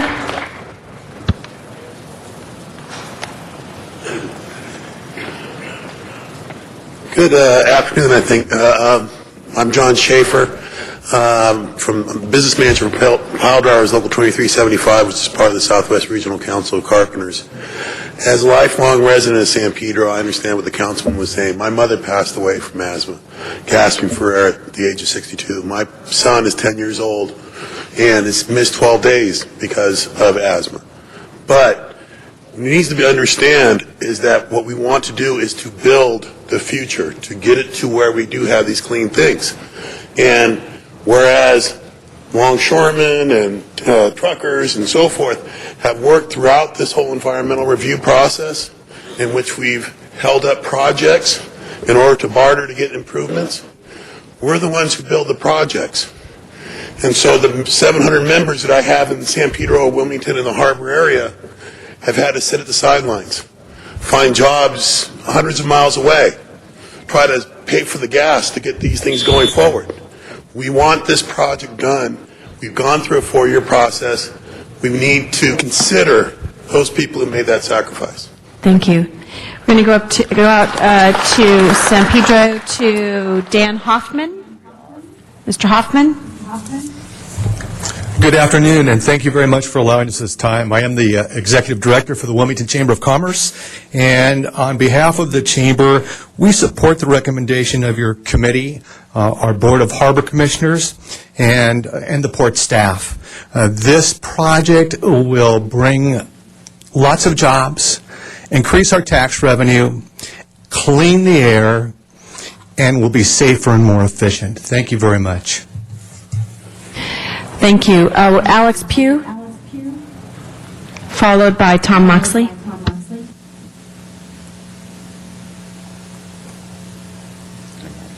Hi, good afternoon. Alex Pugh with the Los Angeles Chamber of Commerce. I'll keep this short in deference to my fellow speakers. We have 1,600 member businesses representing over 800,000 employees in the Los Angeles region, and we have supported every port project that's come out to date. We continue to support this for the economic benefit reasons, but also because of the new way of developing port projects. So we encourage you to deny the PL. Thank you. Tom Moxley, followed by Stuart Waldman. Madam President, distinguished council members, my name is Tom Moxley. I'm business agent for Iron Workers, Local 433.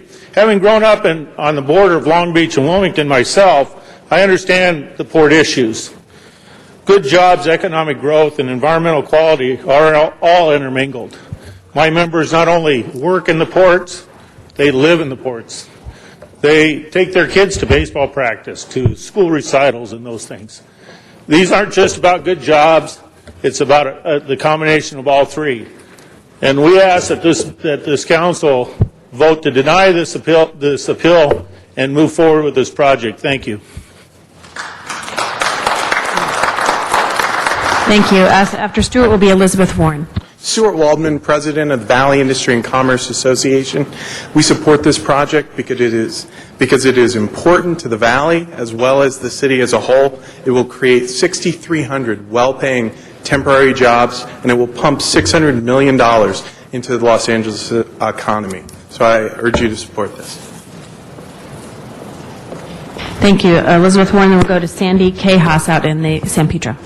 Good morning. Elizabeth Horn, Executive Director of Future Ports and a resident of San Pedro, 15th Council District, representing Future Ports. We represent tens of thousands of employees throughout Southern California, and we find that the port did act appropriately with this EIR. We support this project and encourage the City Council to deny the appeal and move forward. Thank you.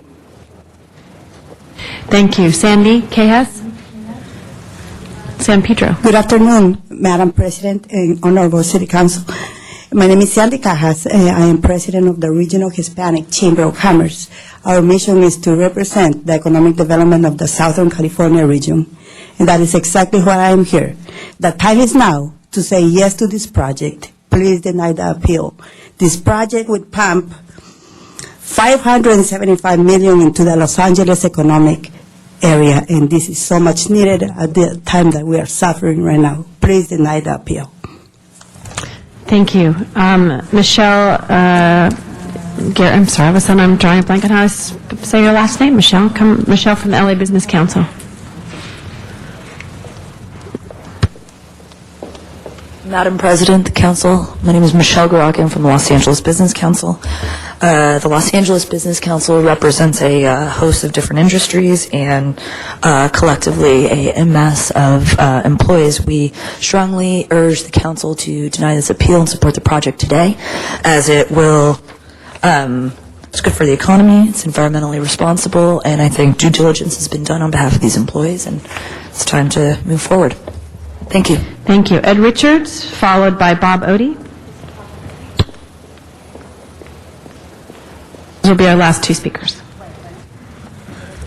My name is Ed Richards. I'm a business representative of the Boilermakers Local 92 and represent members that live in the surrounding areas of this project and would be involved in the erection of the tanks proposed.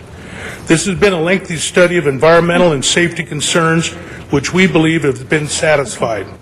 This is an important project for the area economy, our contractors, Boilermaker journeymen, Boilermaker apprentices, and numerous other union brothers and sisters. In our members' behalf, we would urge the City Council members to move this project forward. Thank you. Thank you. Bob? Good afternoon. My name is Bob Odie. I represent 8,000 members of the International Brotherhood of Electrical Workers. We support this project. This project needs to be built. It'll generate tax money for the city and at the same time provide good-paying jobs for our out-of-work construction workers. We've got members who are running out of unemployment benefits and others that are losing their houses. Let's move this much-needed project forward for the benefit of the entire community. Thank you very much. Thank you. We had other speakers that did not put whether they were for or against the proposal. We had Alfred Montoya from the Heat and Insulators, Phil Jennerjohn, Jody Muller, and Joel Thurwachter, as well as Mr. Anthony. Ms. Hahn, would you like to close? Thank you. Colleagues, what I think we should do is based on the information that was presented to us, I'd like to move that we approve the committee's recommendation as amended and deny this appeal. Second. Thank you, Ms. Hahn. So, Madam Clerk, open the roll, close the roll, and tabulate the votes. 10 ayes. Okay. Thank you very much. Thank you all for that presentation. Thank you all for being here.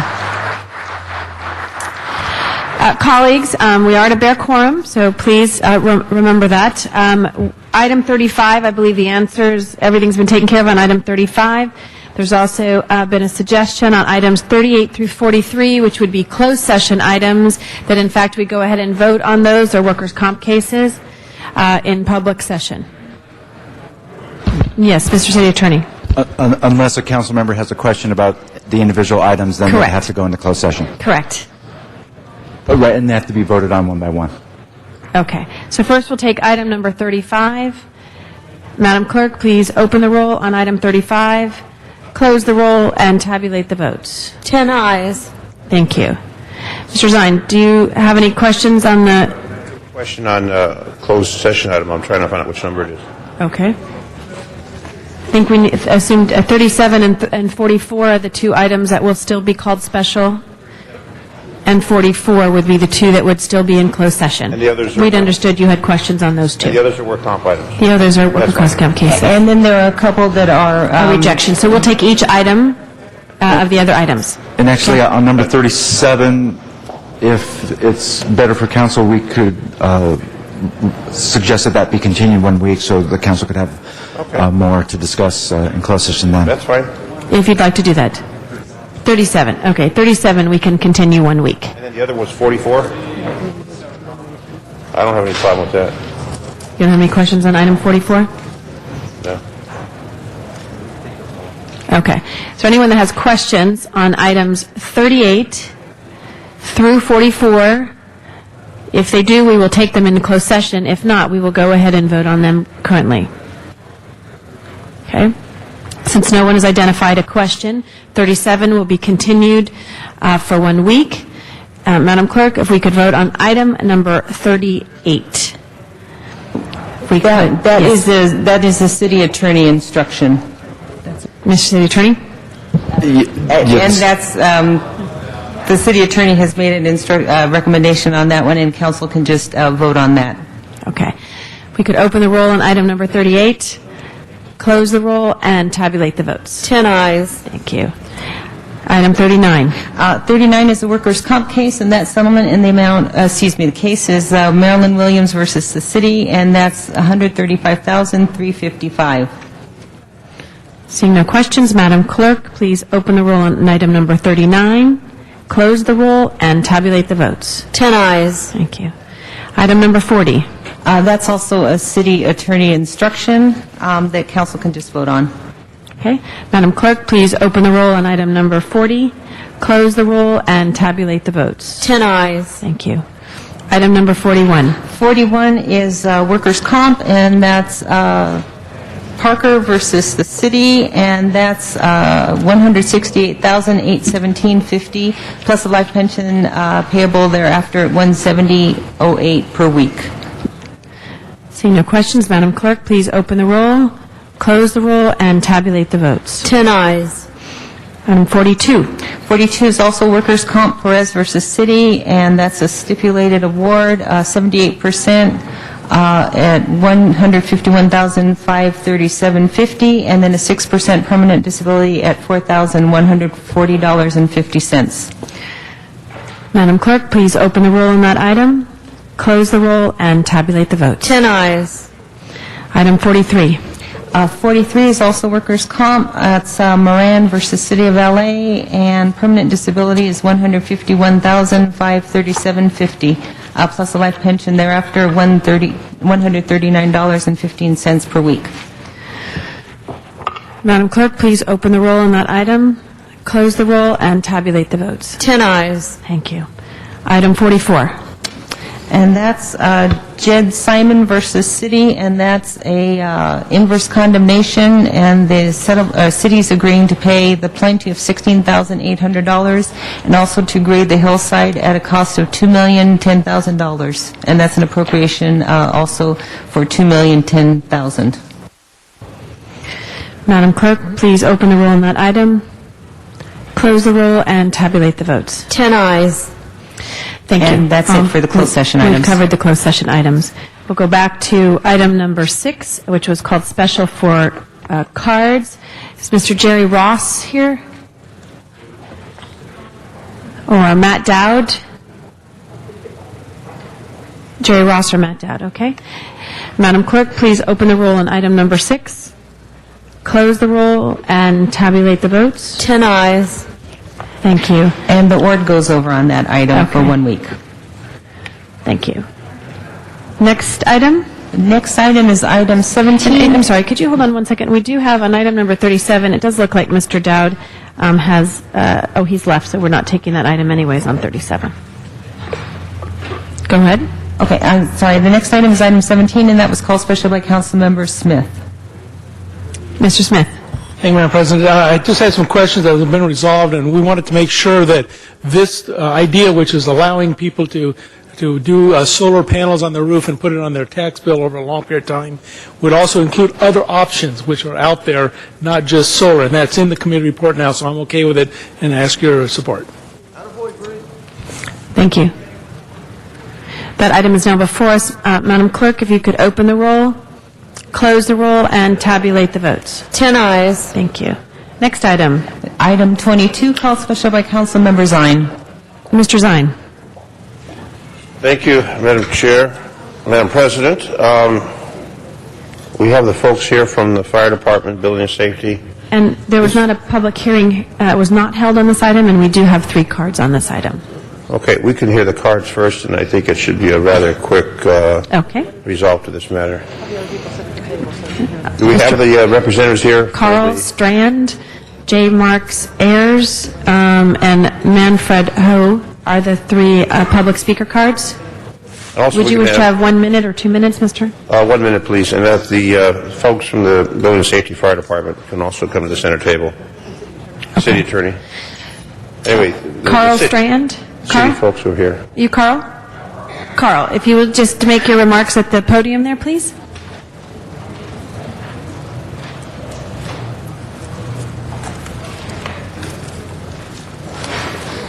I'd like to mention that Mr. Mark Sayers, a former California Seismic Safety Commissioner, has also submitted a card.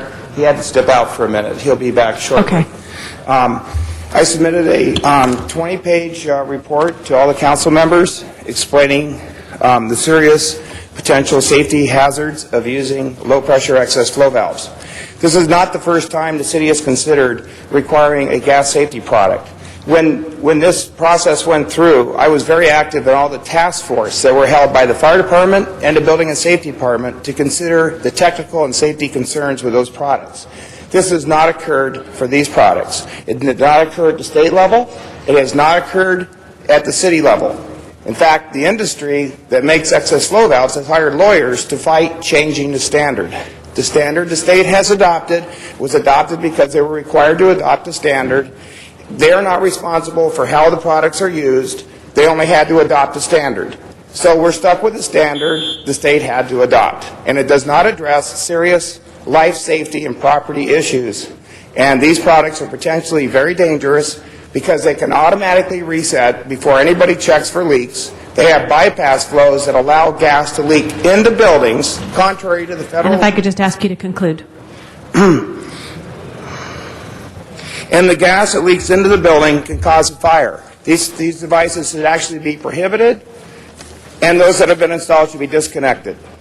And I highly recommend that, honorable council members, that you vote to decline and reject this ordinance.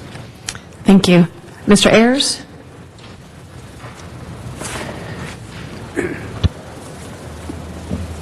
Good morning, council members.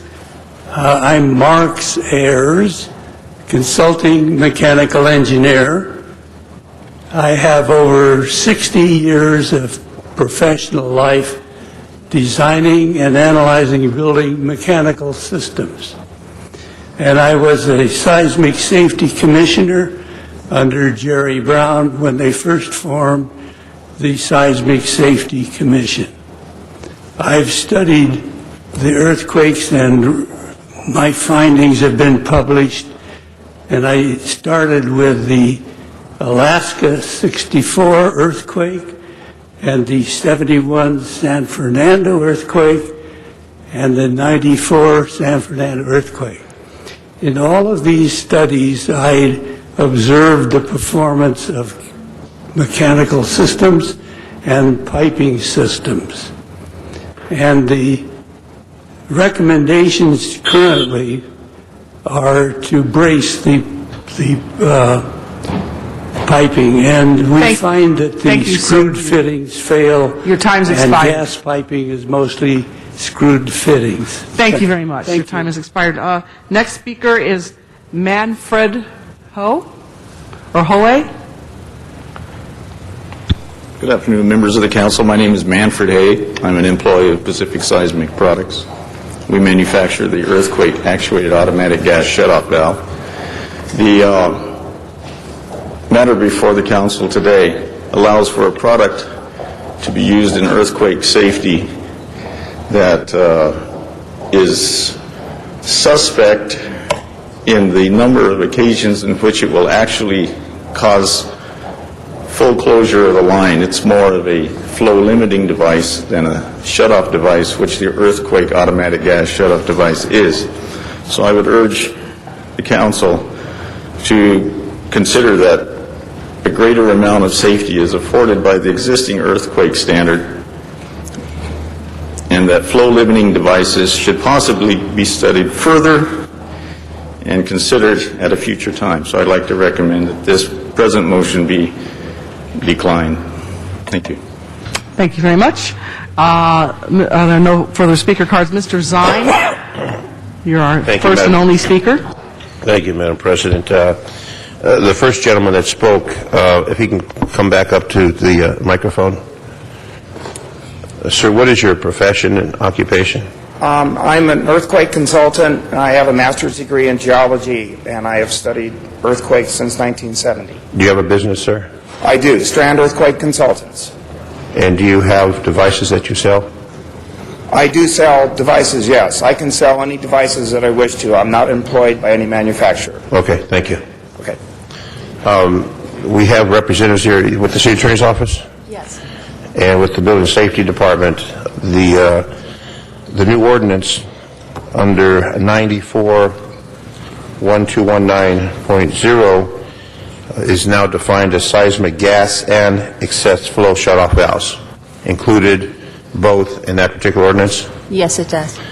The questions that were raised about safety, the questions that were raised about the ability of these to work without malfunctioning, the shutoff earthquake device only in an earthquake situation, the other device, other situations, what type of tests did the city do to certify them? What type of tests were done by the state to verify that these are both acceptable and the safety standard for the residents, the other structures that may have these, and the requirement would be the owner, occupant, or in a sale, they would have an option of deciding which one or both if they want to install. Can you go into that, please? Terry Kaufman, Mesilla City Attorney's Office. What I can do is repeat what's in the ordinance, and then the technical questions will have to be answered by Building and Safety. The excess flow shutoff valves, like seismic gas shutoff valves, have to be certified by the Office of the State Architect. Has that been done? I'm sorry? Has that been done? Are they certified by the state? Before they're installed, they have to be certified by the state, and they have to be they have to be installed by a contractor licensed in the appropriate classification by the state. But the devices, as they stand now, are certified by the state. In other words, before you purchase it, it's already certified by the state to be an effective device.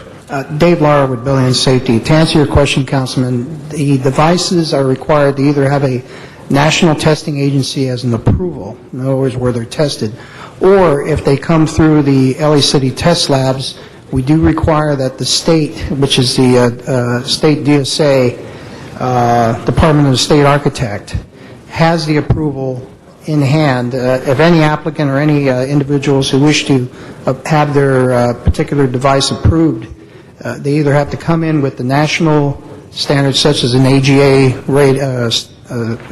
marking certification, that is, or they have to come through the department's LA test labs, in which case we verify that the Department of the State Architect has in fact approved that, and then we go through our testing mechanisms. And the questions, whichever of you prefer to answer, it's fine with me, whether it's the legal issue or the building safety issue. As I understand, the earthquake device that's currently on the market, that's currently installed, the earthquake has to be at a 5.4 level or greater before it's activated? I believe that's probably the seismic gas shutoff valve you may be referring to. The seismic valve, yes. Yeah, there's criteria for that. There's two sets of standards that the state sets. One is for the seismic gas shutoff valves. The other one is for the excess flow valves. And at both levels, the state has pretty much vetted those particular requirements. Do we have a technical?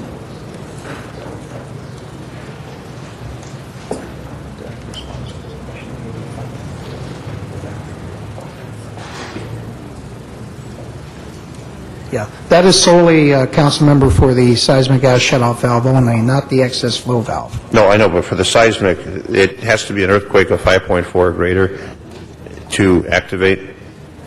In other words, it has to be the slightest rumble, because we know we're an earthquake country, there's an activation point, and I understood it was 5.4 or greater. There's usually, yes, well, again, with the seismic gas shutoff valves, there is a main point where that activates it. Right.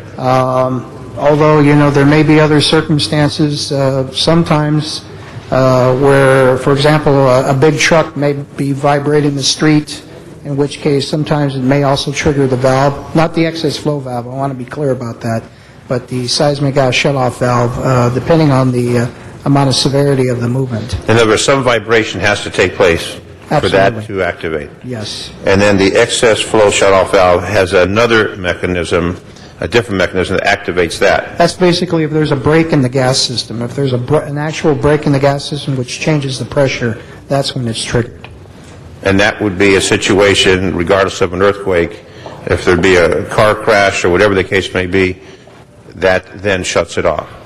Yes, that's what it's intended to do. And what we're attempting to do with this is to enhance public safety in the city of Los Angeles by authorizing both of these devices. They could have either one or both, but it would broaden it to give the consumer more opportunity to decide which one, if they want either one or both. That's correct. So is there any negative on both items, both issues? Have you discovered in any of the research that's been done that there's any negative on having those installed? Because we currently have the law, you transfer property, you do an addition over $10,000, certain requirements require one or both to be installed under this new ordinance. And it's the consumer's option, as I understand, which one they prefer. We did include on the report the potential drawbacks on both the seismic gas shutoff valve and the excess flow valves. It's not to say that there was any particular danger in them, but if I may read those to you, the seismic gas shutoff valve potential drawback is that it is sensitive to motion and not gas flow rate, and it may shut off gas from motion unrelated to an earthquake, as I expressed earlier with my example with a truck. The excess flow valve is sensitive to gas flow rate and not motion, and will not shut off if the pipe, if a gas pipe is leaking. However, a breakage or rupture that is below the valve's designed shutoff valve rate, even if a hazardous condition exists. So if the shutoff flow rate is of such that is less than that, then it will not shut off. But if the pressure is at the minimum standard that the utilities provide, it should work properly. So the recommendation would be that these devices, both devices, either or acceptable or certified, are to enhance the public safety of Los Angeles. So Building Safety would recommend that both be approved. We recommend that both can be approved on the basis that there is criteria in the current plumbing codes and in the state codes which provide adequate testing for both items. Okay. And that we can approve. And do we have any other comment from the City Attorney's Office on this? No. So there would be a recommendation, if there's no other colleagues that have questions, that we approve this, and we approve this ordinance to enhance public safety when it comes to the gas lines that we have into the structures of Los Angeles. Thank you. Mr. LaBonge. Mr. LaBonge. And I want to thank Mr. Smith, who's been a champion for emergency preparedness and all the work that it goes to. Mr. Burnson, who preceded you. Just a question, David. Yes. How many labs do we have in the city? I'm sorry. How many labs does the city have? Just the one on Doris Place? Yes, that's the. And is that 100% reimbursable? Meaning if I design this. I can't take credit for that, but we can. Yes, we do collect fees for the testing for any devices. 100% reimbursable. Exactly. Yes. Right. Good. Okay. So that's good. Thank you very much. Keep up the good work. I think it's real important. I think we're one of the few cities in the country that has a lab. Is that correct, David? Yes. And that also provides consumers in California the opportunity to get products like this and others because the UL lab.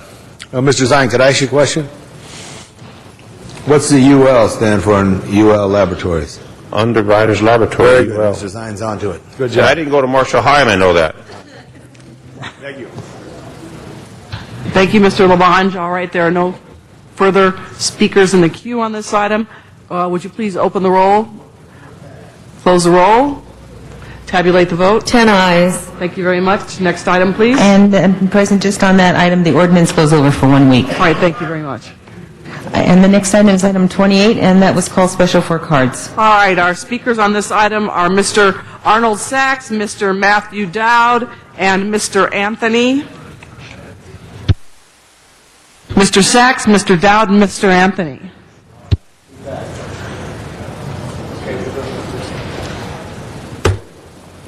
Good afternoon, Council. Thank you. Arnold Sachs. I think also that the voting actions of the City Council should be considered a destructive device as part of this language of this item. It's destructive to the moral fiber of the city. Some of your actions enable deep-pocketed interest groups to receive preferential treatment. You destroy neighborhoods by endangering density for political contributions. The only difference in this is you're not felons yet. Mr. Matthew Dowd, all right, he doesn't appear to be present. Mr. Anthony, if you are here, Mr. Anthony is not coming forward. All right, there are no speakers in the queue. Please open the roll on this item. Close the roll. Tabulate the vote. 10 ayes. All right, next item, please. Item 30, called special for cards. Okay, we have Mr. Arnold Sachs on item 30. Mr. Matthew Dowd and Mr. Anthony are not present in the chamber, so our only speaker on this item will be Mr. Sachs. Yes, thank you. Good afternoon again. Arnold Sachs. Item on your agenda is for the 5K run. I don't see any religious leaders here to be offended by the 5K run, but I would also like to point out an article in the LA Times. New date is urged for LA Marathon. They got two dates. They got the date in March, which you approved, in February, and then they got the date that Frank McCourt's company was able to change it to because you approved a contract that gave them the benefit of changing the race to any Monday that they wanted to. A fine, outstanding job by the council. Thank you very much, Mr. Sachs. There are no speakers in the queue. Madam Clerk, if you would, please open the roll on this item. Close the roll. Tabulate the vote. 10 ayes. Thank you very much. Next item. Next item is item 45, and that was called special by Councilmember Hahn. Okay, Ms. Hahn. Hi. Mike, you want to come up to the table? Colleagues, I know it's been a long day, but we continued this from Wednesday because no staff was here, and so the staff is here today. This is really about extending a contract with Sasaki Associates for providing professional planning and design for the Wilmington waterfront. A lot of times we talk about the waterfront, and sometimes we only talk about San Pedro, but this council actually, a couple of years ago, signed off on the idea of providing a waterfront for Wilmington as well.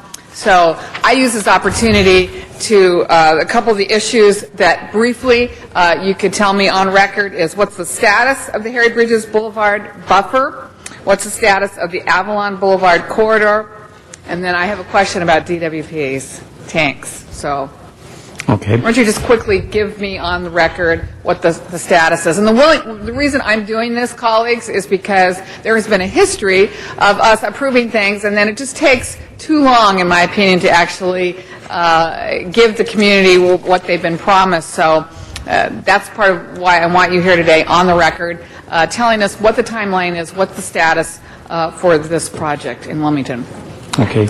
Councilmember Hahn, President Perry, council members, I'm Michael Christensen, Deputy Executive Director at the Port of Los Angeles. The timeline on the projects, currently the Avalon Corridor, which I think is at the center of what you're wanting to discuss, is in environmental review. The environmental document is on the street, and we would hope to see that come out in early summer. June or so is the date we're looking at right now. That project then, after the document comes out, it goes through the review. We would hope to see that coming forward for consideration and for funding later this year. Funding is a big question, of course, and we're going to have to just grapple with that and see what the economy looks like at that time. Right, and I would obviously urge the port to prioritize both the San Pedro and the Wilmington waterfront in your funding proposals. Again, we know cargo is down, but these are projects that will really do so much to sustain the quality of life for folks in the harbor area, but as well as for tourism, which is something that matters to Los Angeles, is bringing people to our waterfront and having them be a part of the economy in that way. That's correct. And one of the things that our Board of Harbor Commissioners did when they looked at this contract extension is they asked us as staff, to look very hard at it, which is one of the reasons it's taken a while to get to you. But they committed to move forward with it, and they don't want it to stop. They want it to move forward. They did ask us as staff to sharpen our pencils and negotiate a little better deal. There will be a subsequent action coming to you for a little more money, but it's much less money than what was originally asked for. One of the obstacles for the Avalon Corridor has been the DWP tanks. Where are we on moving those tanks, relocating it, getting out of the lease? What's the status of that? And do we need to put more pressure on David Nahai and DWP, or is it Valero? Well, that is a key piece of, really bringing access to the waterfront for the Wilmington community. Where are we in that? That Seems like correct. It's been so long. It has. We're not out of the woods on that yet, though. We got a glimmer of hope about 2 weeks ago that we may be getting close to a breakthrough on some negotiations with the organization that DWP leases that tank to. About a year ago, we adjusted the design and the approach on the Avalon Corridor so that we could do it in stages, so that we could bring public access to Banning's Landing with that tank in place as a first stage. So that's the project that has been put forward in the environmental document. But we haven't given up. I would say give us another month or so working with DWP staff and see if this breakthrough really materializes. If it doesn't, we probably do need some more help. Yeah, and I always tell my staff, let's not wait too long. I mean, clearly, it's under our purview to get the general manager of DWP at the table so we can negotiate. This is a very critical piece to this whole waterfront project, and we've identified that. We identified those tanks many years ago as being the target of potential removal, so that we could really build this waterfront. Yeah. I'd say if you asked that question 6 months ago, we would have said, let's get some help. But at this point, I'd say staff has come through on DWP on a couple items, so let's see how that works over the course of the next weeks. And how's the buffer coming? Buffer's coming well. Construction timetable on target? On target, on schedule at this point. Construction is ongoing. We're into just the typical construction issues, finding a little bit of contamination here and there, dealing with that, moving forward. But it's going well. It's going very well. Well, I appreciate you, and I appreciate you sitting through this meeting. I wanted some of these remarks to be on the record in public. And colleagues, it's kind of an interesting day. I mean, in the old days, we would have spent, the city council probably would have just approved projects like we did earlier, a crude oil project coming to the port, which provided jobs and commerce, and it was a huge part of what we did. Now, we're sitting here also talking about a different mission that the Port of Los Angeles has committed to do, and that's to giving people access back to their waterfront. So while we continue with goods movement and commerce and jobs, there's a very other big piece that the residents of the harbor area, as well as all of Los Angeles, deserve to have a waterfront, and that's in Wilmington and San Pedro. And I just want to make sure that we continue on progress, on time, under budget, to provide people a quality of life in that area that they have longed for a very long time. So appreciate your focus on this, and it gives me pleasure that the Harbor Commission is not reneging in their funding priorities to continue to build this. Thank you, Councilwoman. Thank you. Is this a note and file, or? Mr. Labange has pressed his button. Okay, that's right. We're approving the contract. Yeah, and Madam President, Ms. Hahn, thank you for the fight for Wilmington and improving waterfront. It is about the water, whether it's Mr. Reyes and his leadership on the Los Angeles River, or Bill and his work on the Coastal District, or even Greg and his work on Chatsworth Reservoir that has a little water left in it. It's all important. Water is so key to the psyche of people, and you do a great job, Janice, and to the Harbor Department of Los Angeles. Join hands and make it happen there. It hasn't happened before. Wilmington deserves it. Thank you for your leadership, Ms. Hahn. Thank you, Tom. Thank you, Mr. Labange. No further speakers in the queue. Madam Clerk, would you please open the roll? Close the roll. Tabulate the vote. 10 ayes. Next item. Council has motions for posting and referral. Okay, those motions are posted and referred. And that clears the desk. Okay, so members, are there any announcements? Aging will meet at 2 o'clock. 2 o'clock. Los Angeles time. Any other announcements, members? All right, let's all rise for adjourning motions, please. Start here on the left. Ms. Hahn, do you have an adjourning motion? Okay, Mr. Labange, do you have an adjourning motion? Members, I ask we adjourn in memory of Wendell Wells Jones Sr., who recently passed away. He and his wife ran a school supply store.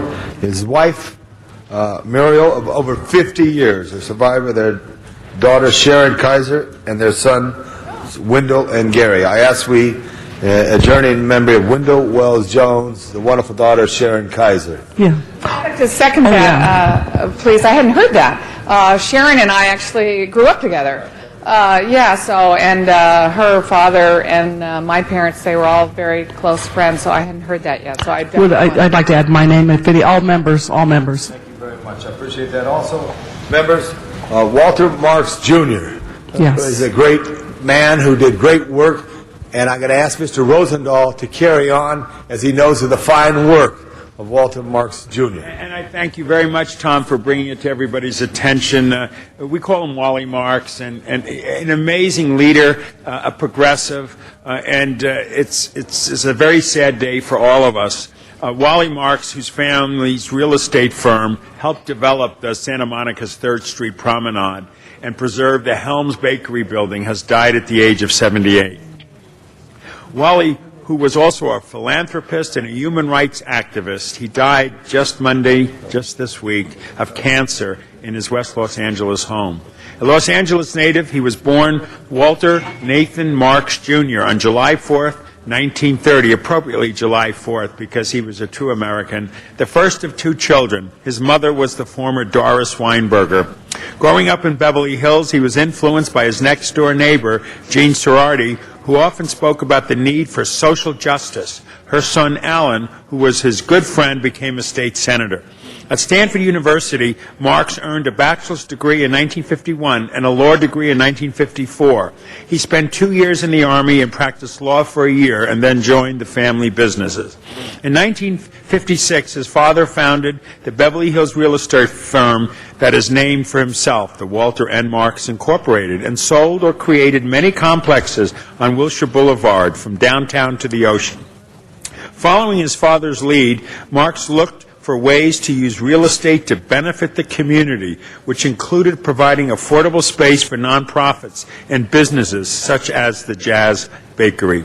He also spent 17 years on the board of the Santa Monica-based Liberty Hill Foundation, which we all know funds community activism.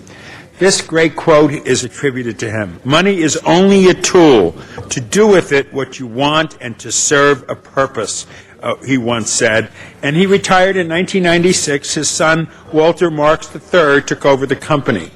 In addition to his son and Susie, his wife of 50 years, Marks is survived by 3 daughters, Lori Wagner, Wendy Miller, and Amanda Rodash, 10 grandchildren, and a sister, Marlene Lockheim. Services will be held at 10 a.m. this Friday at Hillside Memorial Park at 6001 West Centinela Avenue. And thank you, Tom. If we could add all members to that one, Mr. Rosendahl. That'd be great. Mr. Reyes? Yes, very sad to adjourn the memory of Linda Rausch. She is the wife of Charlie Rausch, one of our senior city planners. Linda passed away on Sunday, April 12th.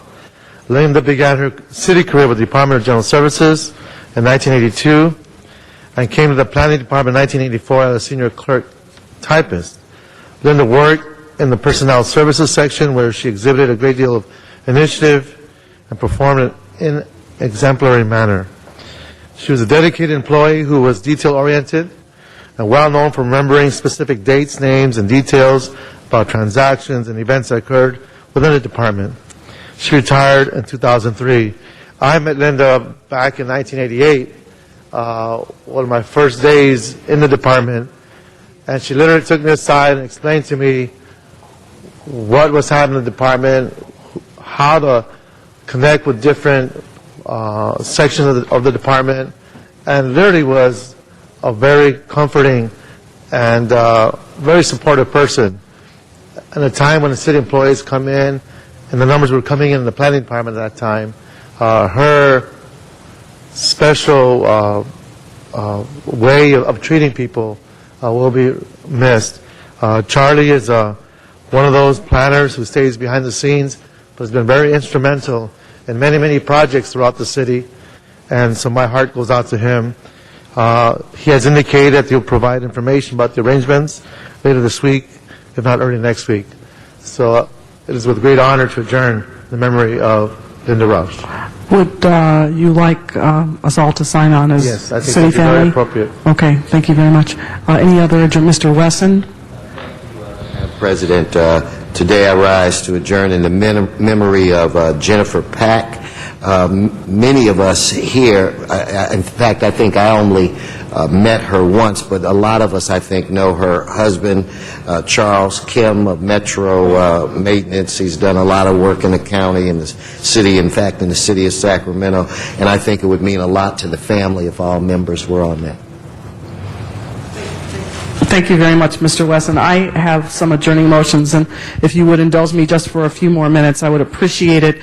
Last night, Mr. Reyes, Mr. Huizar, and I were at the Downtown Los Angeles Neighborhood Council meeting, and we were unaware of this at the time, but Leslie Taplin, who was a D-Link member, died yesterday as a result of a tragic car accident. She was born and raised in Berkeley, California, and raised her children in Santa Monica. Her daughter, Blythe Taplin, is a lawyer in New Orleans, and her son, Nick Taplin, is a Los Angeles recording engineer. She studied theater in college and worked briefly as an actress prior to marrying Jonathan Taplin in the early 1980s. She was an intrepid traveler, spent a great deal of time in Europe and Morocco, and for the past 5 years devoted much of her time to various community outreach programs in downtown Los Angeles. She was a founding member, along with others, of the Downtown Los Angeles Neighborhood Council and was a very involved committee member of the Education Committee.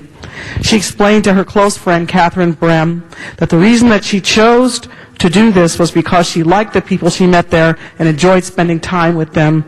I can tell you that's true, as I just saw her at the Blessing of the Animals this past weekend, and she told a funny joke as she walked down the procession without an animal, and it was just funny.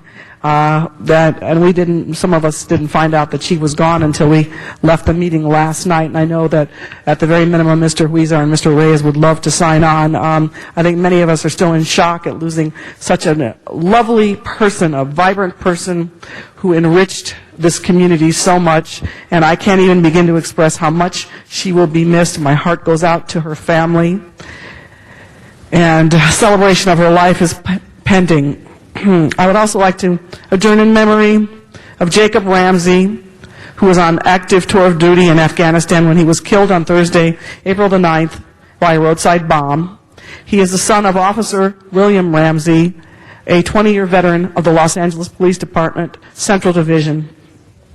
They are having an event for Jacob, or in memory of Jacob now. It's held today over at Central Station until the food runs out.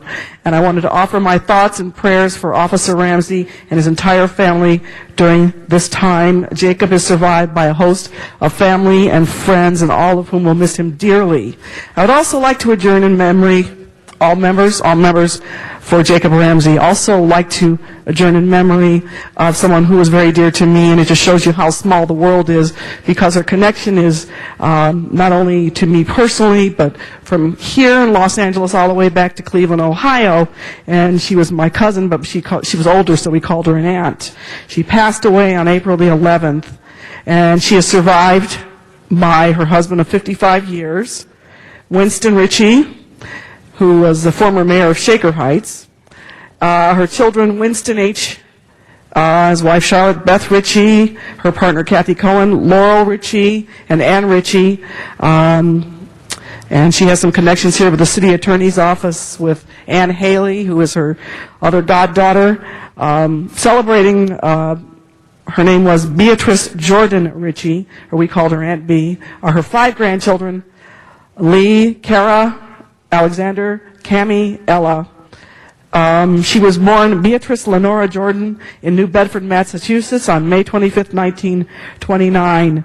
She received her Bachelor of Arts in 1951 from Fisk University, and the next year she moved to Cleveland, that was after 1951, and attended the library school of Case Western Reserve University, or Western Reserve University at the time, where she received a master's degree in library science and met her future husband, Winston Ritchie, a fellow student at Western Reserve University at the dental school.